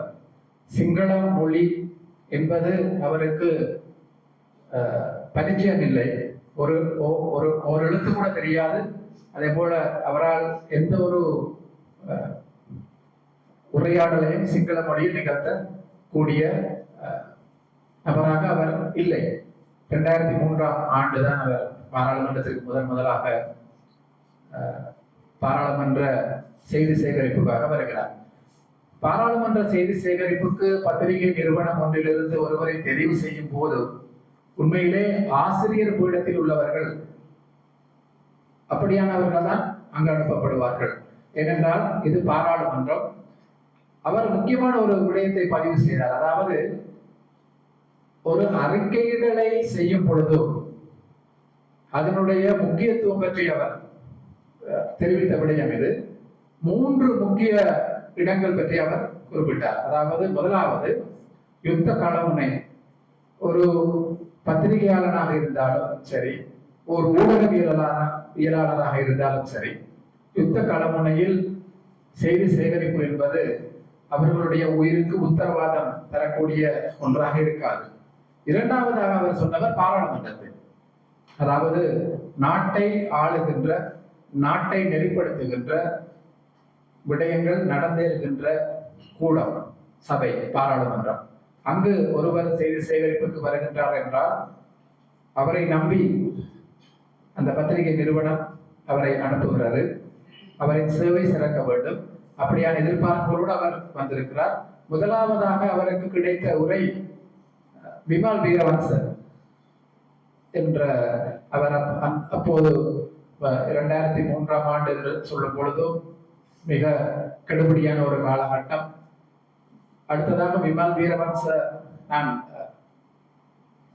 இந்த துறை சார்ந்து சில நபர்களின் பெயர்களை பதிவு செய்கின்றேன். அதை பாரதூரமான ஒன்றாக கருத மாட்டீர்கள் என்று நினைக்கின்றேன். அவர் மிகவும் வேகமாக பேசக்கூடியவர். அதாவது எந்த ஒரு விடயத்தையும் புறந்தள்ளிவிட்டு அவருடைய உரை பெயர்க்க முடியாது. ஏனென்றால் தெரிவிக்கின்ற கருத்துக்கள் அனைத்தும் ஏதோ ஒரு பொருளை உணர்த்தக்கூடிய கருத்துக்களாகத்தான் இருக்கும்.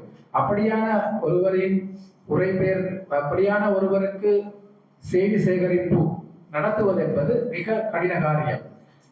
முதலாவதாக அவருக்கு கிடைத்த உரை, நான் ஏற்கனவே குறிப்பிட்ட பாராளுமன்ற உறுப்பினரின் உரை. அவருக்கு ஒன்றுமே புரியாது, ஒன்றும் தெரியாது. அவர் முழுக்க உரைபெயர்ப்பாளர்களின் உரைபெயர்ப்பாளர்களின் சேவையை தான் அவர் பெற்றிருக்கின்றார். பெற்று அவர் அந்த செய்தியை தொகுத்து அடுத்த நாள் மகிழ்ச்சியான விடயம் என்னவென்றால், இவரை செய்திதான் தலைப்புச் செய்தி தமிழ் பத்திரிகைகளில் அவர் பதிவு செய்த விடயம். அதாவது இந்த விடயத்தில் கரை சேர முடியாவிட்டால் இந்த தொழிலை விட்டு விடுவோம் என்ற ஒரு எண்ணத்தோடு வந்த ஒருவர் உரைபெயர்ப்பாளரின் துணையோடு அவர் அதை சாதித்தார். பத்திரிகைகள் அடுத்த நாள் தலைப்புச் செய்தி. அதன் விளைவாக தொடர்ச்சியாக கிட்டத்தட்ட 22 வருடங்கள் அவர் செய்தி சேகரிப்பாளராக, மூத்த செய்தி சேகரிப்பாளராக பாராளுமன்றத்திற்கு அவர் சமகாலத்திலும் வந்து கொண்டிருக்கின்றார். அவர் அந்த அப்படியான ஒரு ஒரு கணிப்பீடு, அதாவது சமூகம் எங்களை எந்த அளவுக்கு கண்டு கொண்டிருக்கின்றது என்பது பற்றிய ஒரு ஒரு கணிப்பீடு தான் நாங்கள் சமீபத்திலே மேற்கொண்டோம். உரைபெயர்ப்பாளன் என்ற பாத்திரம் சாதாரணமானது என்று கருதிவிட முடியாது. எமது நாட்டில், அதாவது 1957ஆம் ஆண்டுதான் இந்த பணி, அதாவது தெற்காசியாவின் முன்னோடிகள் என்று பார்க்கின்ற பொழுதோ அவர்கள் இருக்க வேண்டிய இடம் இது அல்ல. ஆனால் நாங்கள் எங்கு ஆரம்பித்தோமோ சில நகர்வுகள், சில அடைவுகளை மட்டும்தான் நாங்கள் சந்தித்திருக்கின்றோம். அது தவிர எங்களுக்கு பெரிய அளவிலே இந்த துறையை அடுத்த நிலைக்கு, அடுத்த அங்கீகாரத்தை பெறுகின்ற ஒரு நிலைக்கு கொண்டு செல்வதிலே ஏதோ தடைகள் வந்தவண்ணம் இருக்கின்றன. அது முதலாவது காரணம், பாராளுமன்றத்தில் மட்டும்தான் நியதி முறையான ஒரு வடிவம் இதற்கு இருக்கிறது. மாகாண சபைகளை எடுத்துக்கொண்டால் அங்கும் இருப்பார்கள், நகர சபைகளிலும் இருப்பார்கள். ஆனால் சமகால உரைபெயர்ப்பாளர்கள் என்ற ஒரு கூட்டம் இயங்குகிறது என்றால் அது நீதிமுறைப்படுத்தப்பட்டதாக அவர்களுக்கான ஒரு பின்புலத்தோடு இயங்குகிறது என்றால் அது பாராளுமன்றத்தில் மட்டும்தான். 1957ஆம் ஆண்டு முதல் முறையாக, அதாவது தமிழிலிருந்தும் சிங்களத்தில் இருந்து மாற்றும் உரைகளை ஆங்கிலத்திற்கு மொழிபெயர்க்க வேண்டும் என்பதுதான் தேவைப்பாடு. அந்த வகையிலே 57ஆம் ஆண்டு முதலாக இந்த சேவை ஆரம்பிக்கப்படுகிறது. தமிழ் கூறும் நல்லுலகம் அறிந்த குஞ்சிதபாதம் அவர்கள் எங்களுடைய எல்லோருக்கும் அவர்தான் தந்தை. அவர் பிஎஸ்ஏன மற்றைய உரை பேர் அந்த இருவரும் தான் இந்த பணியிலே முதலாக இணைந்து கொண்டு எங்களுக்கு முன்னோடிகளாக இருக்கிறார்கள். இது சில நேரங்களில் சில 2 தருணங்களை நான் பதிவு செய்ய விரும்புகிறேன். சில நேரங்களில், அதாவது குறிப்பிட்ட ஒரு தரப்பினருக்கு அதிகாரப்பூர்வ அஞ்சலி நிகழ்கிறது என்றால் அது பாராளுமன்றத்தில் தான் நிகழும். அதாவது காலச்சென்ற உறுப்பினர்கள் நினைவாக அனுதாப பிரேரணை ஒன்று நகர்த்தப்பட்டு அவர்களின் குடும்பத்தார் அழைக்கப்பட்டு அந்த பாராளுமன்ற உறுப்பினர்கள் இறந்தவர்களின் வாழ்க்கை வரலாறு, அவர்கள் பற்றிய புகழாரங்கள், அவர்களை சிலாகித்து பேசும் பேச்சுகள் போன்றவை இடம்பெறும். அன்றைய தினம் மட்டும்தான் பாராளுமன்றத்தில் அமைதியை காணக்கூடிய ஒரு தினம். எந்த விதமான அமளியும் அன்றைய தினத்தில் இருக்காது. மிகவும், அதாவது கலைவரமாக இருக்கின்ற சபை அன்று அமைதியாக தன்னுடைய பணியை செய்து கொண்டிருக்கும். அது உண்மையிலே எங்களுக்கு சவாலானதுதான். அப்படியான நிகழ்வுகளின் போது ஆற்றப்படுகின்ற உரைகள் அங்கு வல்லினம் ஆட்சி செய்யாது, மெல்லினம் தான் ஆட்சி செய்யும்.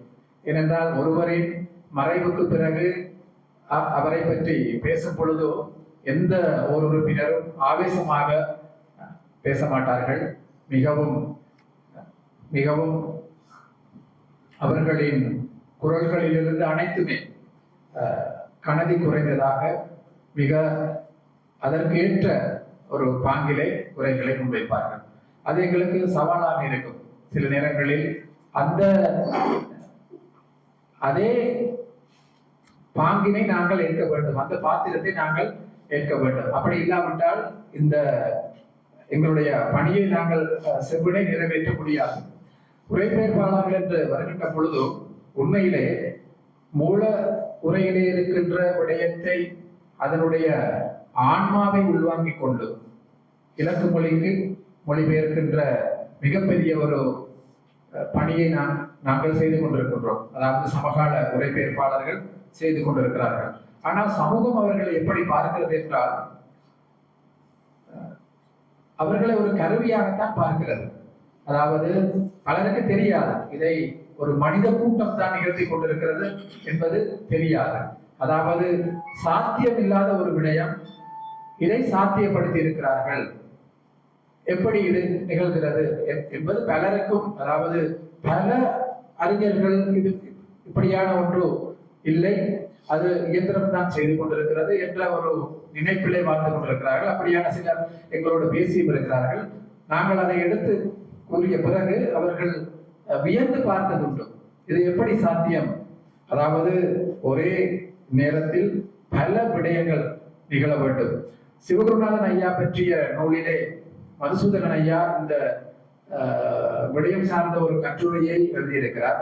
அதாவது மூளைக்கும் நரம்பியலுக்குமான இந்த ஊடாட்டத்தை எப்படி புரிந்து கொள்வது, அதற்கான ஆய்வுகள் நடைபெற்றுக் கொண்டிருக்கின்றன.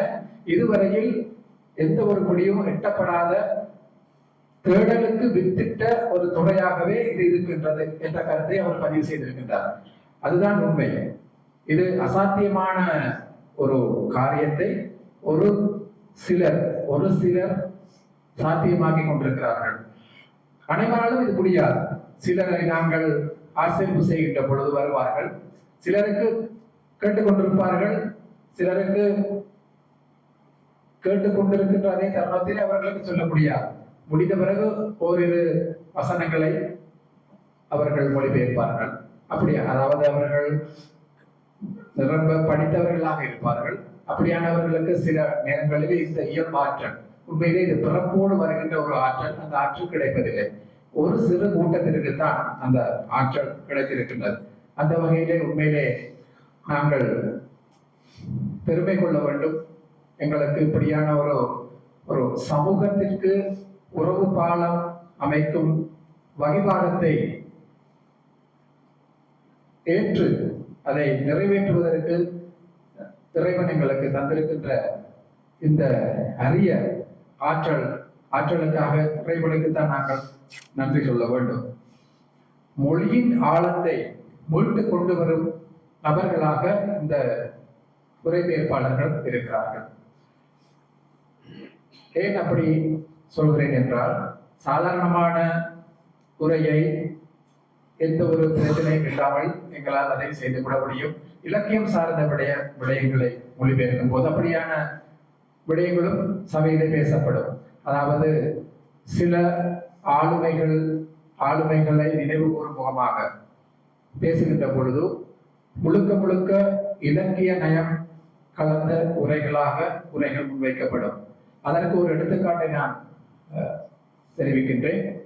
இலங்கையில் பாடல் துறையின் சிகரம் என்று போற்றப்படுகின்ற அமரதேவ் அவர் காலம் சென்ற பிறகு அவருக்காக ஒரு அனுதாப பிரேரணை கொண்டு வரப்பட்டது. அந்த அனுதாப பிரேரணையில்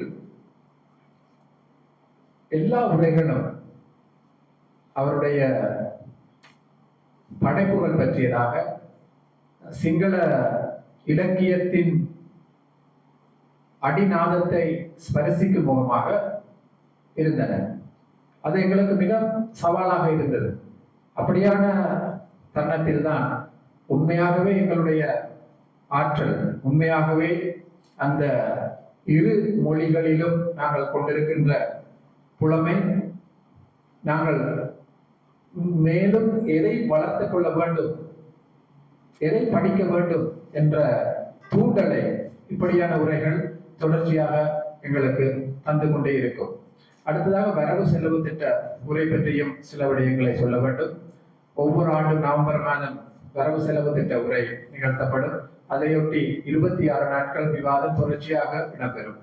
அப்படியான காலத்திலே ஒரு விடயத்திற்கு மாத்திரம் மட்டுப்படுத்தப்பட்டதாக இருக்காது. அதாவது நாட்டில் இருக்கின்ற அனைத்து அமைச்சுகளுக்கும் பாதீடு ஒதுக்கப்படும்.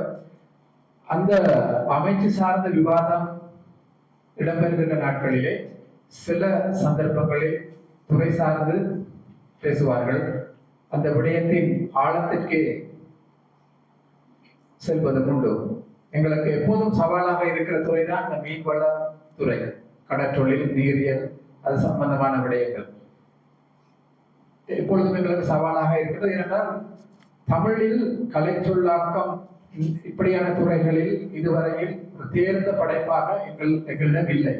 அப்படியான நேரங்களிலே நாங்கள் தடுமாறுவதுண்டு.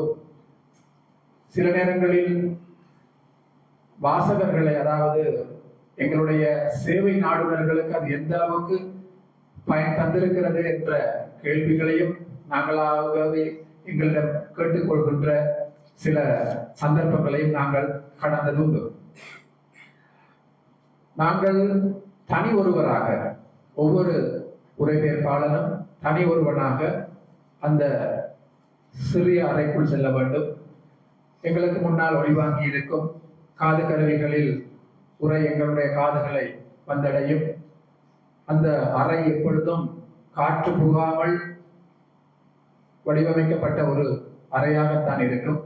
ஏனென்றால் ஒருவர் பேசுவது எந்த வகையிலும் காயப்படாமல் அல்லது சிதறாமல் அந்த சேவை நாடுனருக்கு அந்த உரை சென்றடைய வேண்டும் என்பதற்காக அந்த ஏற்பாடு. பொது வெளியில் இப்படியான ஒரு வழியிலே சமகால உரைபெயர்ப்பை நிகழ்த்த முடியாது. ஏனென்றால் புற ஓசை எங்களுடைய கவனத்தை சிதைத்துவிடும். அப்படி சிதைத்து விடுகின்ற பொழுது இந்த பணியை நிறைவேற்றுவது என்பது கடினம். சொல்லும் விடயத்தை உள்வாங்கிக் கொள்ள வேண்டும்.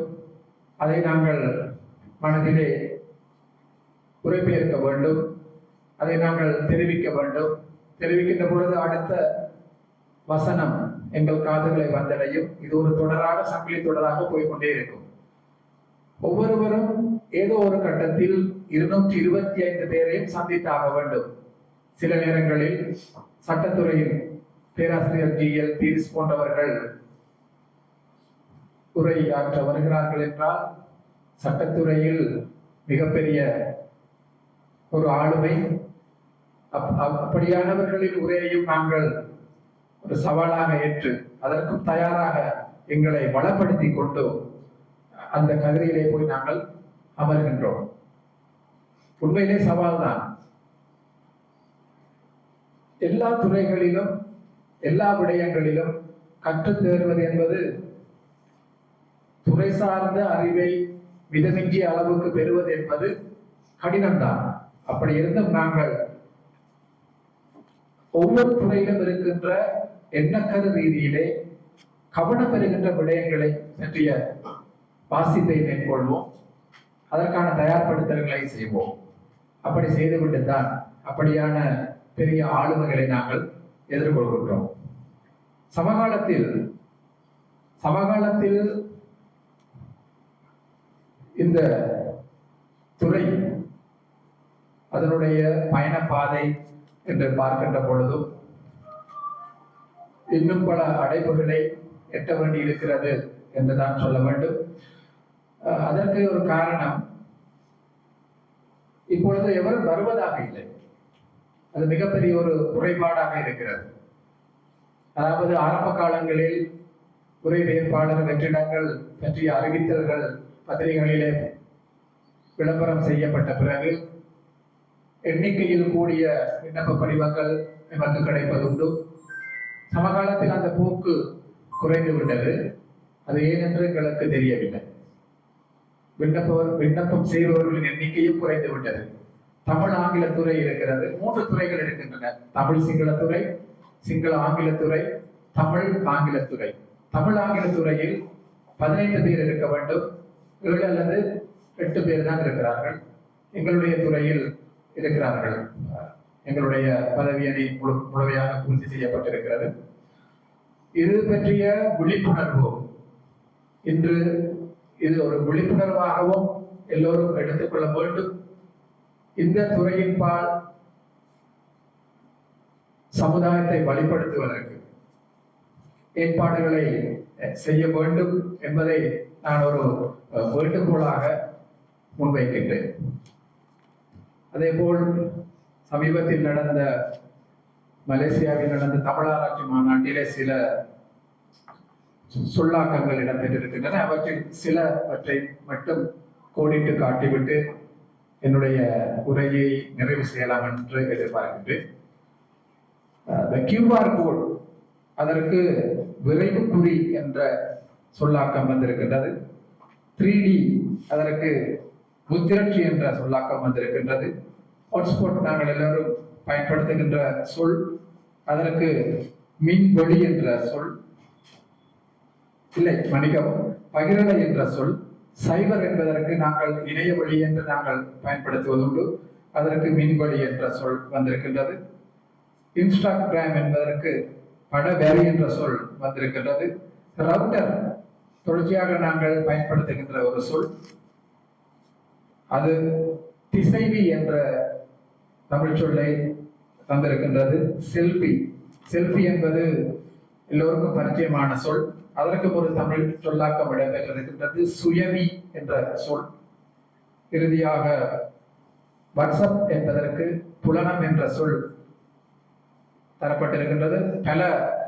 ஒரு நண்பர் ஒருவர் எங்களுடைய இந்த பதிவேற்றம் செய்திருந்தார். இன்னும் நிறைய சொற்கள் இருந்தன.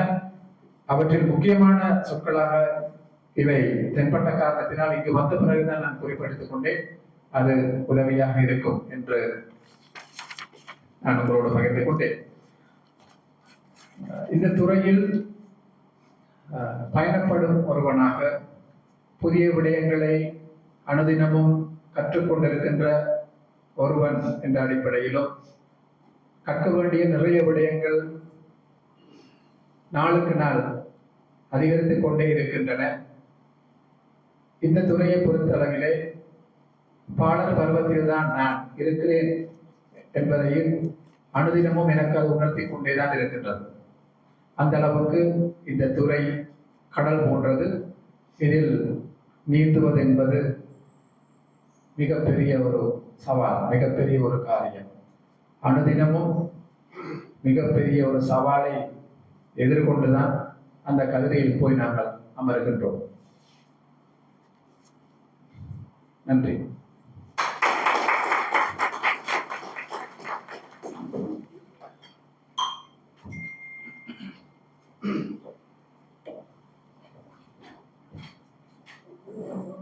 பொன்னையா சாந்தகுமார் அவர்களே, உங்கள் அருமையான உரைக்கு மிக்க நன்றி. உரை பெயர்ப்பாளர்களை நாம் புதிய பார்வையில் படைப்பாளியாக பார்ப்பதற்கு வழிவகுத்தீர்கள். நன்றி. இப்போ களம் திறக்கப்படுகின்றது. உங்கள் சிந்தனை துளிகள், கேள்விகள் அனைத்தையும் பகிரும் நேரம் இது.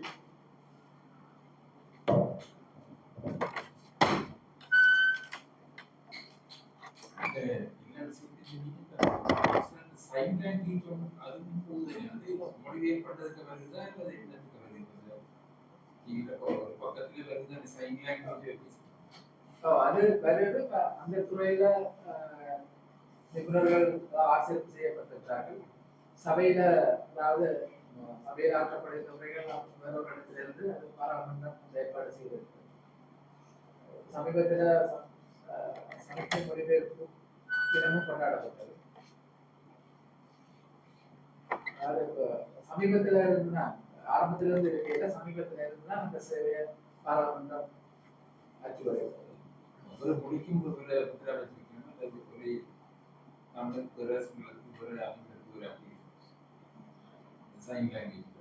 அதாவது அவர் சிங்கள மொழியில பணியாற்றும் ஒருவராகத்தான் இருப்பார். பெரும்பாலும் அப்படித்தான் நாங்கள் நினைக்கிறோம். தமிழ் ஆற்றப்படுகின்றவர்களே சிங்களத்துல கேட்டு அதற்கேற்றபடி அந்த சைகை மொழிபெயர்ப்பை அவர் வழங்குகிறார். ஆங்கிலத்தில் உரை நிகழ்த்தப்படுகின்ற பொழுது சிங்கள மொழிபெயர்ப்பை கேட்டு அதற்கேற்றபடி அந்த சைகை மொழிபெயர்ப்பை செய்கின்றார்.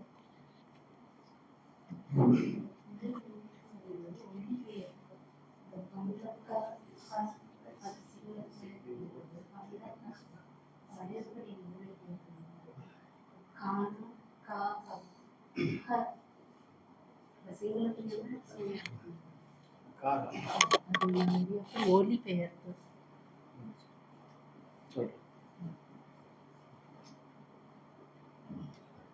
அதாவது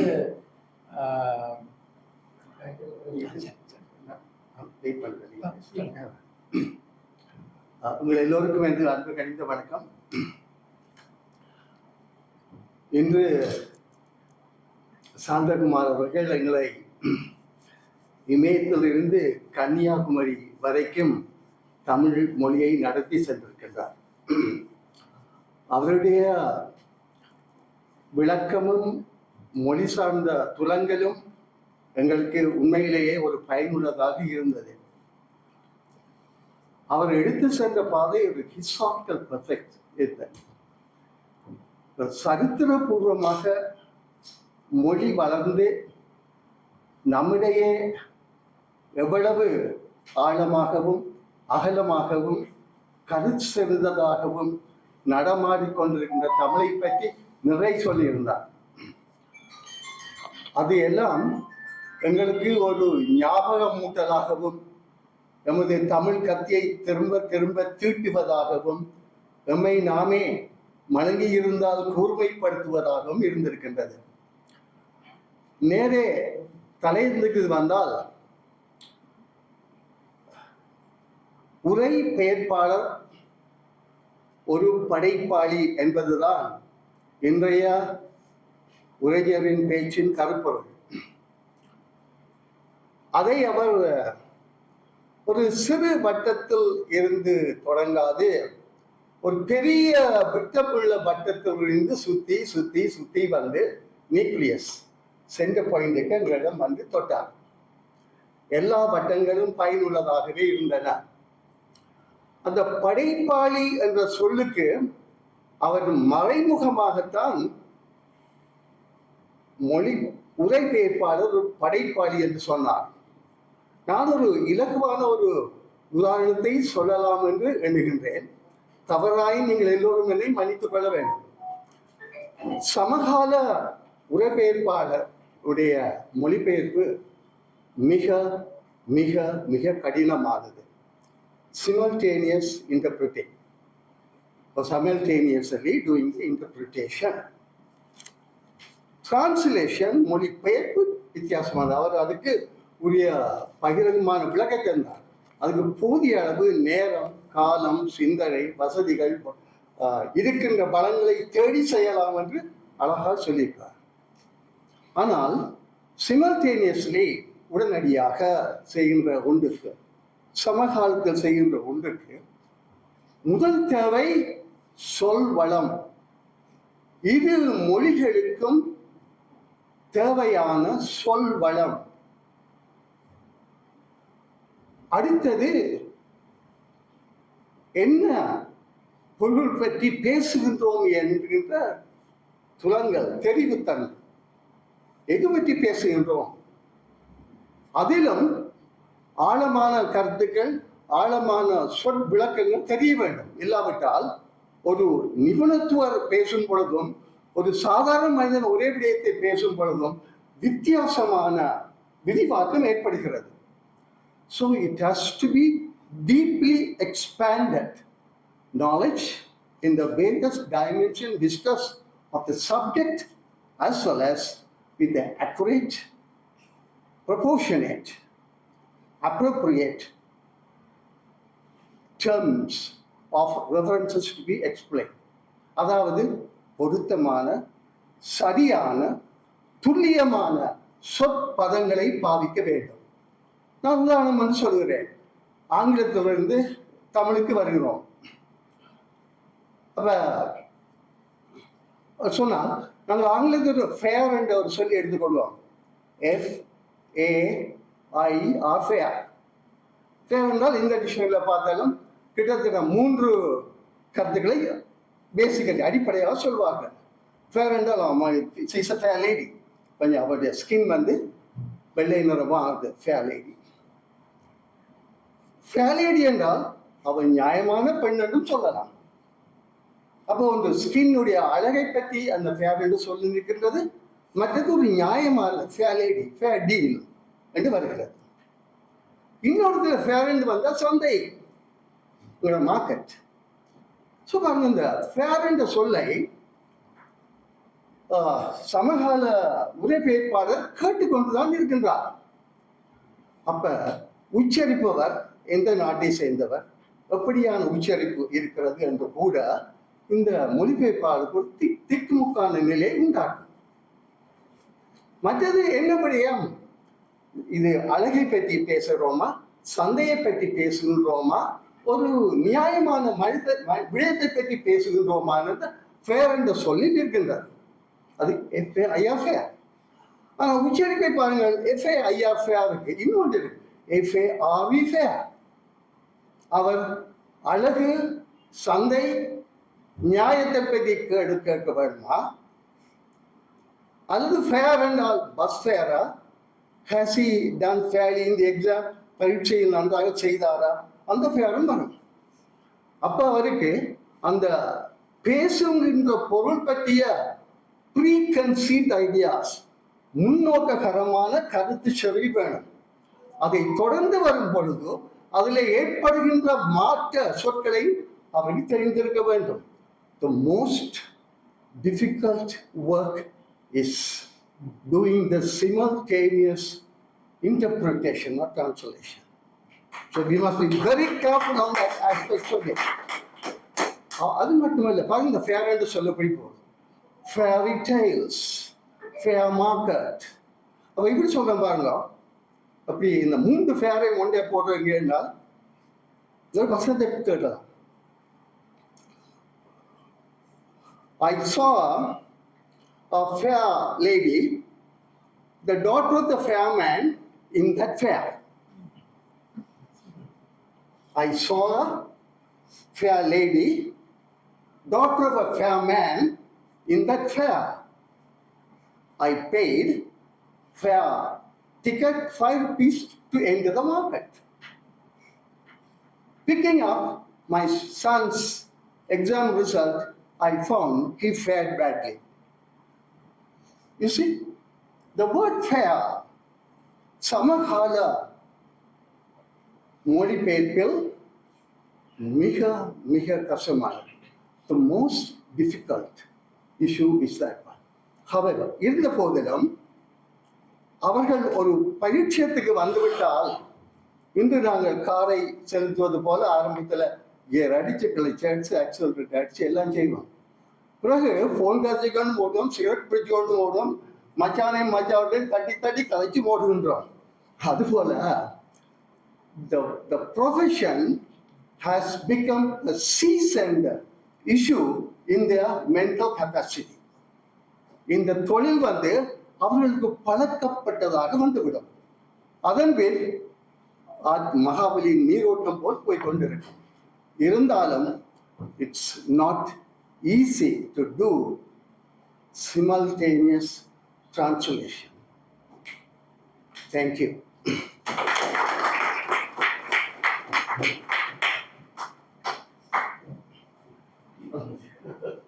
You can be better if you had introduced yourself. Yes. You had introduced yourself, that was better. என்னன்னா, அந்த நாங்கள் தமிழ் மொழியில இருக்கிற எழுத்துக்களுக்கு மேலதிகமா 5 வட மொழி எழுத்துக்களை நாங்கள் பயன்படுத்துகிறோம். காகம் என்று சொல்லல, இந்த க என்ற சத்தம், காகம் என்று சொல்லல, அந்த அந்த ஒளி, அந்த நீங்கள் அதை எப்படி மொழிபெயர்ப்பீங்க அப்படின்னு எங்களுக்கு இப்போ சிங்கள மொழியில இருந்து சிங்கள மொழியினுடைய வரலாறு அதை பார்க்கின்ற பொழுது, சிங்கள மொழி இந்தியாவில், அதாவது வங்க மொழி, ஒடிசா, அந்த 2 மொழிகளின் ஒரு வழித்தோன்றலாக வந்த மொழி, காலத்தால் மிகவும் பிந்திய ஒரு மொழி. அதனால் அதற்கான ஒரு அதிகாரப்பீடம் இருக்கிறது இலங்கையில். அவர்கள் அதிலே என்னென்ன திருத்தங்களை செய்ய வேண்டும் என்பதை அவர்கள் செய்து கொள்வார்கள். ஏனென்றால் எங்களுடைய நாட்டில் ஆட்சி மொழியாக இருக்கிறது, அதற்கான ஒரு சட்ட வரம்பு இருக்கிறது, அவர்களுக்கு அந்த தற்றுணிவு இருக்கிறது. தமிழ் சொல்லாக்கம் என்று வருகின்ற பொழுது எங்களுக்கு மிகப்பெரிய சவால். நாங்கள் அதை எங்கு போய் அதற்கான அங்கீகாரத்தை நாங்கள் எங்கு தேடுவது என்ற ஒரு கேள்வி இருக்கிறது. தமிழ் சொல்லாக்கங்கள் என்று வருகின்ற பொழுது, ஒன்றில் இந்திய தேசத்தினுடைய ஆளுமைகள் தமிழ் சொல்லாக்கங்களை அறிமுகம் செய்தால் நாங்கள் அதை பயன்படுத்தி வருகின்றோம். எமது நாட்டில் அதற்கான, அதாவது பேராசிரியர் சிவத்தம்பி அவர்கள் அரசகர்ம மொழி திணைக்களத்தோடு எங்களுடைய ஆசான் சிவகுருநாதன் ஐயா அவர்களும் இணைந்து அந்த சில கலை சொல்லாக்கங்களுக்கு வித்திட்டு இருக்கிறார்கள். அது தவிர புலமை சார்ந்த வகையில இந்த பணி தொடராக ஒரு முன்னேற்றகரமாக இருக்க வேண்டும் என்பதற்கான எத்தனங்கள் இல்லை. அதனால் சிங்கள மொழி அப்படி அல்ல. சிங்கள மொழியில் இந்த கடைசியாக அந்த ஃப என்ற 1870ஆம் ஆண்டு மெந்திஸ் முதலிது என்ற நபர் சிங்கள மொழியிலே இந்த ஃப என்ற உச்சரிப்புக்காக அவர்கள் ஒரு சொல்லை ஆக்கினார்கள். சிங்கள மொழியினுடைய அகராதியினுடைய பரிணாமத்தை பார்க்கின்ற பொழுது 13ஆம் நூற்றாண்டில் குருநாகல் ராஜதானியில் தான் முதலாவது அகராதி வெளிவருகிறது. அதில் 30 எழுத்துக்கள் தான் இருந்தன. அதன் பிறகு அது அந்த தூய அகராதி என்று சொல்லப்பட்டது. அதன் பிறகு கலப்பு அகராதி என்று ஒரு அகராதி பாவனைக்கு வருகிறது. அதில் அவர்கள் 2 எழுத்துக்களை கொண்டு வந்தார்கள். அதாவது என்ற அந்த 2 ஒளியன்களை அவர்கள் சேர்த்தார்கள். இப்ப நாங்கள் தமிழ் மொழியிலே ரெண்டு சுழி நானாற்ற போன்ற உச்சரிப்புகள் வருகின்ற பொழுது நாங்கள் பலம் என்று சொல்வோம். அதே போல மேலம் என்ற அந்த உச்சரிப்பு அந்த வந்து சிங்கள மொழியில இருக்கு, ஆணித்தரமா இருக்கு. அது 2வது அகராதி. அதன் பிறகு தேவைகள் எழுகின்ற பொழுது 3வதாக அகராதி ஒன்றும் அவர்கள் கொண்டு வந்தார்கள். அதை அந்த மதன் கவி ஓடி என்று சொல்லி அதன் பிறகு ஒரு அகராதி வந்தது. அதன் பிறகு இறுதியாக தேசிய கல்வி நிர்வாகம் 1984ஆம் ஆண்டு நினைக்கின்றேன் அவர்கள் ஒரு அகராதியை வெளியிட்டார்கள். 60 எழுத்துக்கள் அதிலே இருக்கின்றன. இலங்கையினுடைய சிங்கள மொழி கணனி மயப்படுத்த அந்த ஏற்பாடுகளை பார்க்கின்ற பொழுது அந்த குறியீடுகளும் சேர்த்து 81 எழுத்துக்கள் இருக்கின்றன. 1871ஆம் ஆண்டு சேர்க்கப்பட்டிருக்கிறது அந்த ஃப என்ற எழுத்து. சிங்கள இலக்கிய புலத்திலே ஜேபி திசாநாயக் அவர்கள் மிகப்பெரிய ஒரு ஆளுமை. அவர்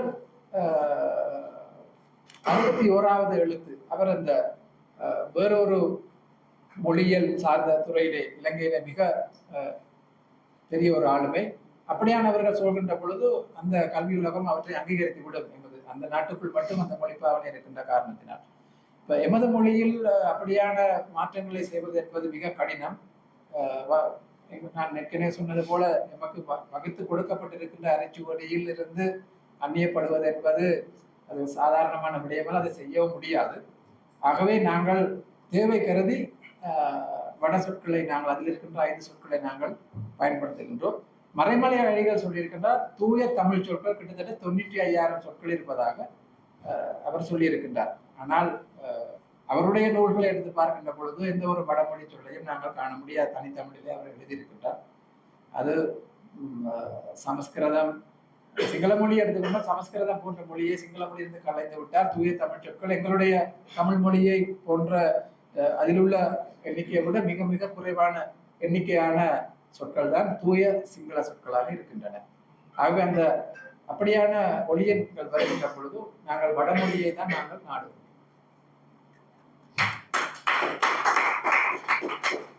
சிங்களத்துல வந்து பயனென்று இருக்கு. பாலித்தன்ற ஒரு பேரை தமிழ்ல மொழிபெயர்ச்சி பாலித்த. அதாவது இப்ப சாதாரண ஒரு மரபு நாங்கள் உச்சரிப்பு மாறக்கூடாது.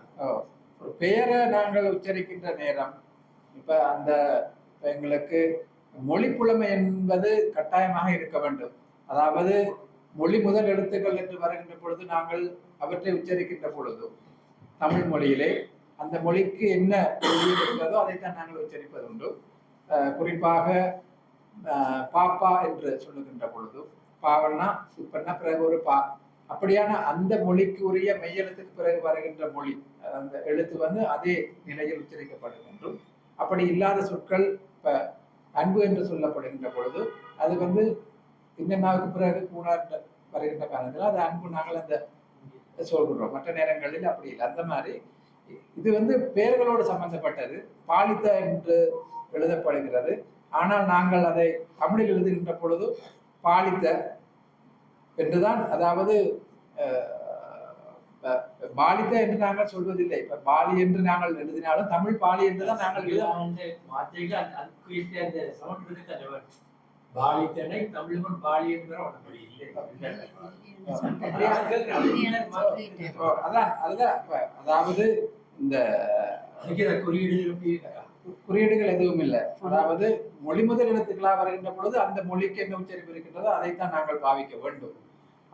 அது எப்படி மாறுகிறது என்றால், பெயர்கள் வருகின்ற பொழுது அதற்கு ஒரு விதிவிலக்கு வைத்திருக்கிறார்கள். அந்த அதாவது மொழியில அவர்கள் பெறுகின்ற அறிவை பயன்படுத்தி இது பாலி என்று இல்லை, இது பாலி என்று வர வேண்டும், அப்படி இல்லாவிட்டால் இது பாலி இல்லை, பாலி என்று உச்சரிக்கப்பட வேண்டும் என்று அவரவர் பிற மொழிகளிலே எந்த அளவுக்கு அறிவை உள்வாங்கிக் கொள்கிறார்களோ அந்த அடிப்படையில் தான் அதை புரிந்து கொள்ள முடியும்.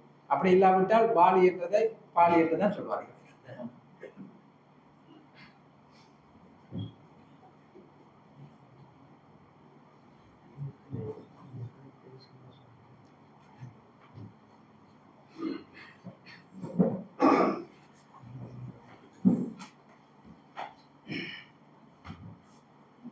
சபையோர் அனைவருக்கும் வணக்கம். குறிப்பாக சாந்தகுமார் அவர்கள் உறவேற்பு, மொழிபெயர்ப்பு, வாசிப்பு போன்ற பல்வேறு துறைகள், அதே சமயம் சர்வதேச உறவேற்பாளர்கள், மொழிபெயர்ப்பாளர்கள் அவர்கள் ஆற்ற வேண்டிய பண்பு, இது சம்பந்தமாக நிறைய விஷயங்களை எடுத்து சொன்னார். இது கிட்டத்தட்ட 1.5 மணித்தியாலத்துக்குள் விவாதத்துக்கு முன்வைத்து ஒரு முடிவுக்கு வர முடியாத ஒரு பிரச்சனை. இப்போ இங்கு கேட்கப்பட்ட ஒரு கேள்விதான், இப்போ சிங்கள மொழியை பொறுத்தவரை என்ன எழுத்து இருக்கிறதோ அந்த எழுத்தை உச்சரிப்பது தான் சிங்கள மொழியினுடைய மரபு. இப்போ பயன்னு, பயன்னு, இப்போ பயனும் 2 பானாக்கள் இருக்கின்றன, 2 பானாக்கள் இருக்கின்றன. இப்போ அதை மாப்ரான் வன்மையாக உச்சரிக்கின்ற பேவும் இருக்கிறது, மென்மையாக உச்சரிக்கின்ற பேவும் இருக்கிறது. சிங்கள மொழியில் உள்ள இலகுவான தன்மை என்னென்றால், என்ன எழுத்து இருக்கிறதோ அந்த எழுத்தை உச்சரிக்க வேண்டும். ஆனால் தமிழ் மொழியை பொறுத்தவரையில் அப்படி செய்ய முடியாது. ஏனென்றால் அந்த மரபு, பாவனை போன்ற பல்வேறு சிக்கல்கள் இருக்கின்றன. அடுத்த பிரச்சனை, இந்த இந்த இந்த வடமொழி எழுத்துக்கள் தமிழ் மொழியிலே நாங்கள் பயன்படுத்துகின்ற போது உண்மையிலே 1956ஆம் ஆண்டிலே அப்போது காப்பு ரத்தினம், மற்ற ரத்தினம் போன்ற பல்வேறு தமிழறிஞர்கள் இருந்தார்கள். அவர்களுக்கு அந்த மொழிபெயர்ப்பு செய்கின்ற போதும் அவர்களுக்கு இருந்த ஒரு பிரச்சனை தான், இந்த வடமொழியினுடைய ஆதிக்கம், செல்வாக்கு அத்துமீறிய வகையிலே தமிழில் பயன்படுத்தப்பட்ட ஒரு யுகம் அது. எனவே அவர்கள் இந்த தூய தமிழ் சொற்கள், தமிழ் எழுத்துக்கள் கட்டாயமாக பயன்படுத்த வேண்டும் என்ற நியதியை கொண்டு வந்தார்கள். அதன் காரணமாகத்தான் இந்த ஜனாதிபதி என்ற சொல்லுக்கு பதிலாக சனாதிபதி என்று பாவிக்கிறார்கள். ஜனநாயகம் என்பதற்கு பதிலாக சனநாயகம் என்று பாவிப்பார்கள். அப்போ இலங்கையில் உள்ள உத்தியோகபூர்வமான ஆவணங்கள், அரசியல் அமைப்பு உட்பட்ட மற்ற சட்டவாக்கங்கள், மற்ற வர்த்தமான பத்திரிகை போன்ற ஆவணங்களில் தூய தமிழ் சொற்கள் பயன்படுத்தப்படுகின்றன. ஆனால் எங்களுடைய பத்திரிகைகளை பொறுத்தவரை நாங்கள் ஏனெனில் இப்போ பத்திரிகை என்று எடுத்துக்கொண்டால், ஒரு பத்திரிகை ஒரு ஏழை விவசாயி முதல் ஒரு பேராசிரியர் வரை வாசிக்கக்கூடியதாக இருக்கும். அப்போ ஏழை விவசாயம் அந்த சொல்லப்படுகின்ற சொல்லை வாசித்து விளங்கி கொள்ள வேண்டும். எனவே பத்திரிகையாளர்கள் ஒருபோதும் சனாதிபதி என்று சொல்லை பயன்படுத்த மாட்டார்கள், ஜனாதிபதி என்று தான் பயன்படுத்துவார்கள். இப்போ இந்த விடயம் தொடர்பாக கூட ஒரு ஒருமித்த உடன்பாடு இல்லை. எனவே அண்மையில் கூட ஜனாதிபதி அலுவலகத்தில் ஏன் இந்த சனாதிபதி என்று பாவிக்க வேண்டும் என்று அங்குள்ள ஒரு மொழிபெயர்ப்பாளர் அங்கே ஒரு பிரச்சனை எழுப்பியிருந்தார். ஆகவே இந்த வரலாற்றை பற்றியும் நாங்கள் ஓரளவு புரிந்திருக்க வேண்டும்.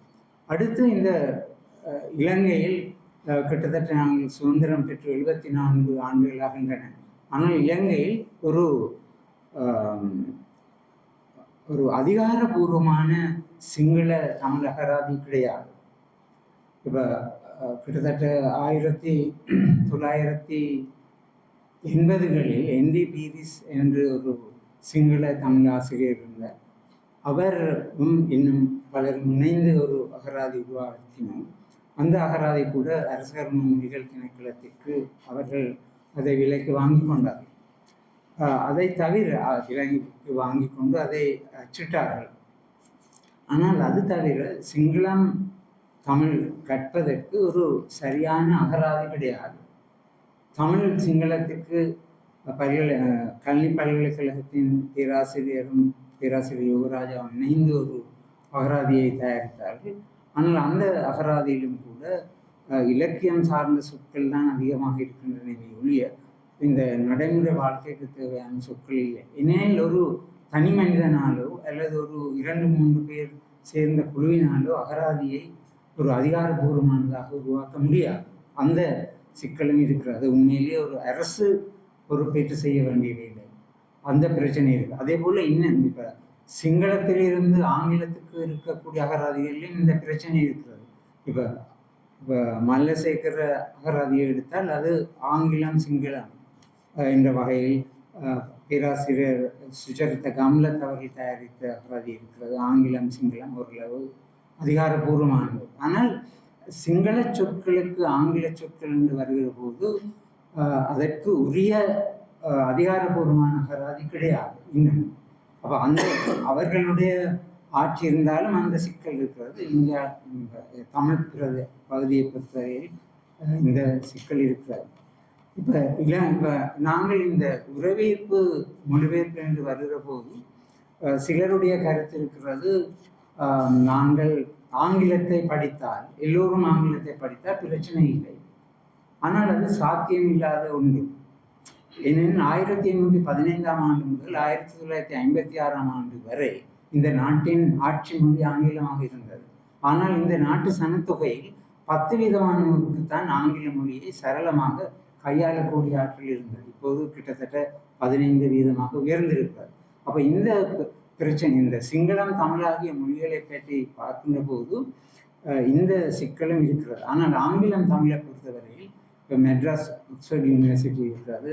மெட்ராஸில் தமிழ்நாட்டில் தயாரித்த ஆனால் ஆக்ஸ்போர்ட் டிக்ஷனரி அவர்கள் தான் அதுக்கு உதவி வழங்கினார்கள். அதே போல் பல வசதிகள் இருக்கின்றன. அடுத்த பிரச்சனை தமிழ்நாட்டில் பயன்படுத்தப்படுகின்ற சொற்களை நாங்கள் அப்படியே பயன்படுத்துவதா இல்லையா என்ற பிரச்சனை. அதிலும் சில சிக்கல்கள் இருக்கின்றன. இப்போ உதாரணமாக நாங்கள் கற்கின்ற காலத்தில் மசோதா என்ற சொல்லைத்தான் படித்தோம், பில் என்று சொல்லுவோம். ஆனால் இப்போது அந்த சொல் பயன்படுத்தப்படுவது இல்லை. இலங்கை சட்ட மூலம் என்று சொல்கின்றோம், இல்லை சட்ட வரைவு என்று சொல்கின்றோம்.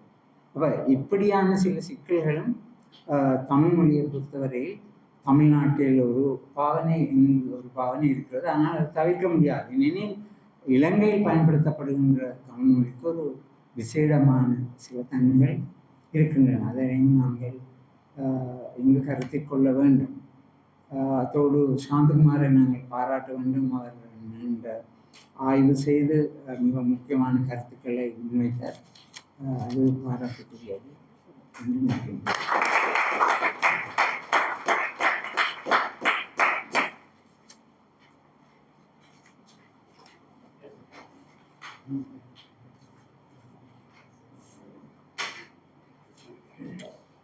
பொன்னையா சாந்தகுமார் அவர்களே, உங்கள் அருமையான உரைக்கு மிக்க நன்றி. உரை பெயர்ப்பாளர்களை நாம் புதிய பார்வையில் படைப்பாளியாக பார்ப்பதற்கு வழிவகுத்தீர்கள். நன்றி. தற்பொழுது நினைவு பரிசிலை வழங்க அவரது ஆசான் சிவகுருநாதன் அவர்களை அழைக்கின்றேன்.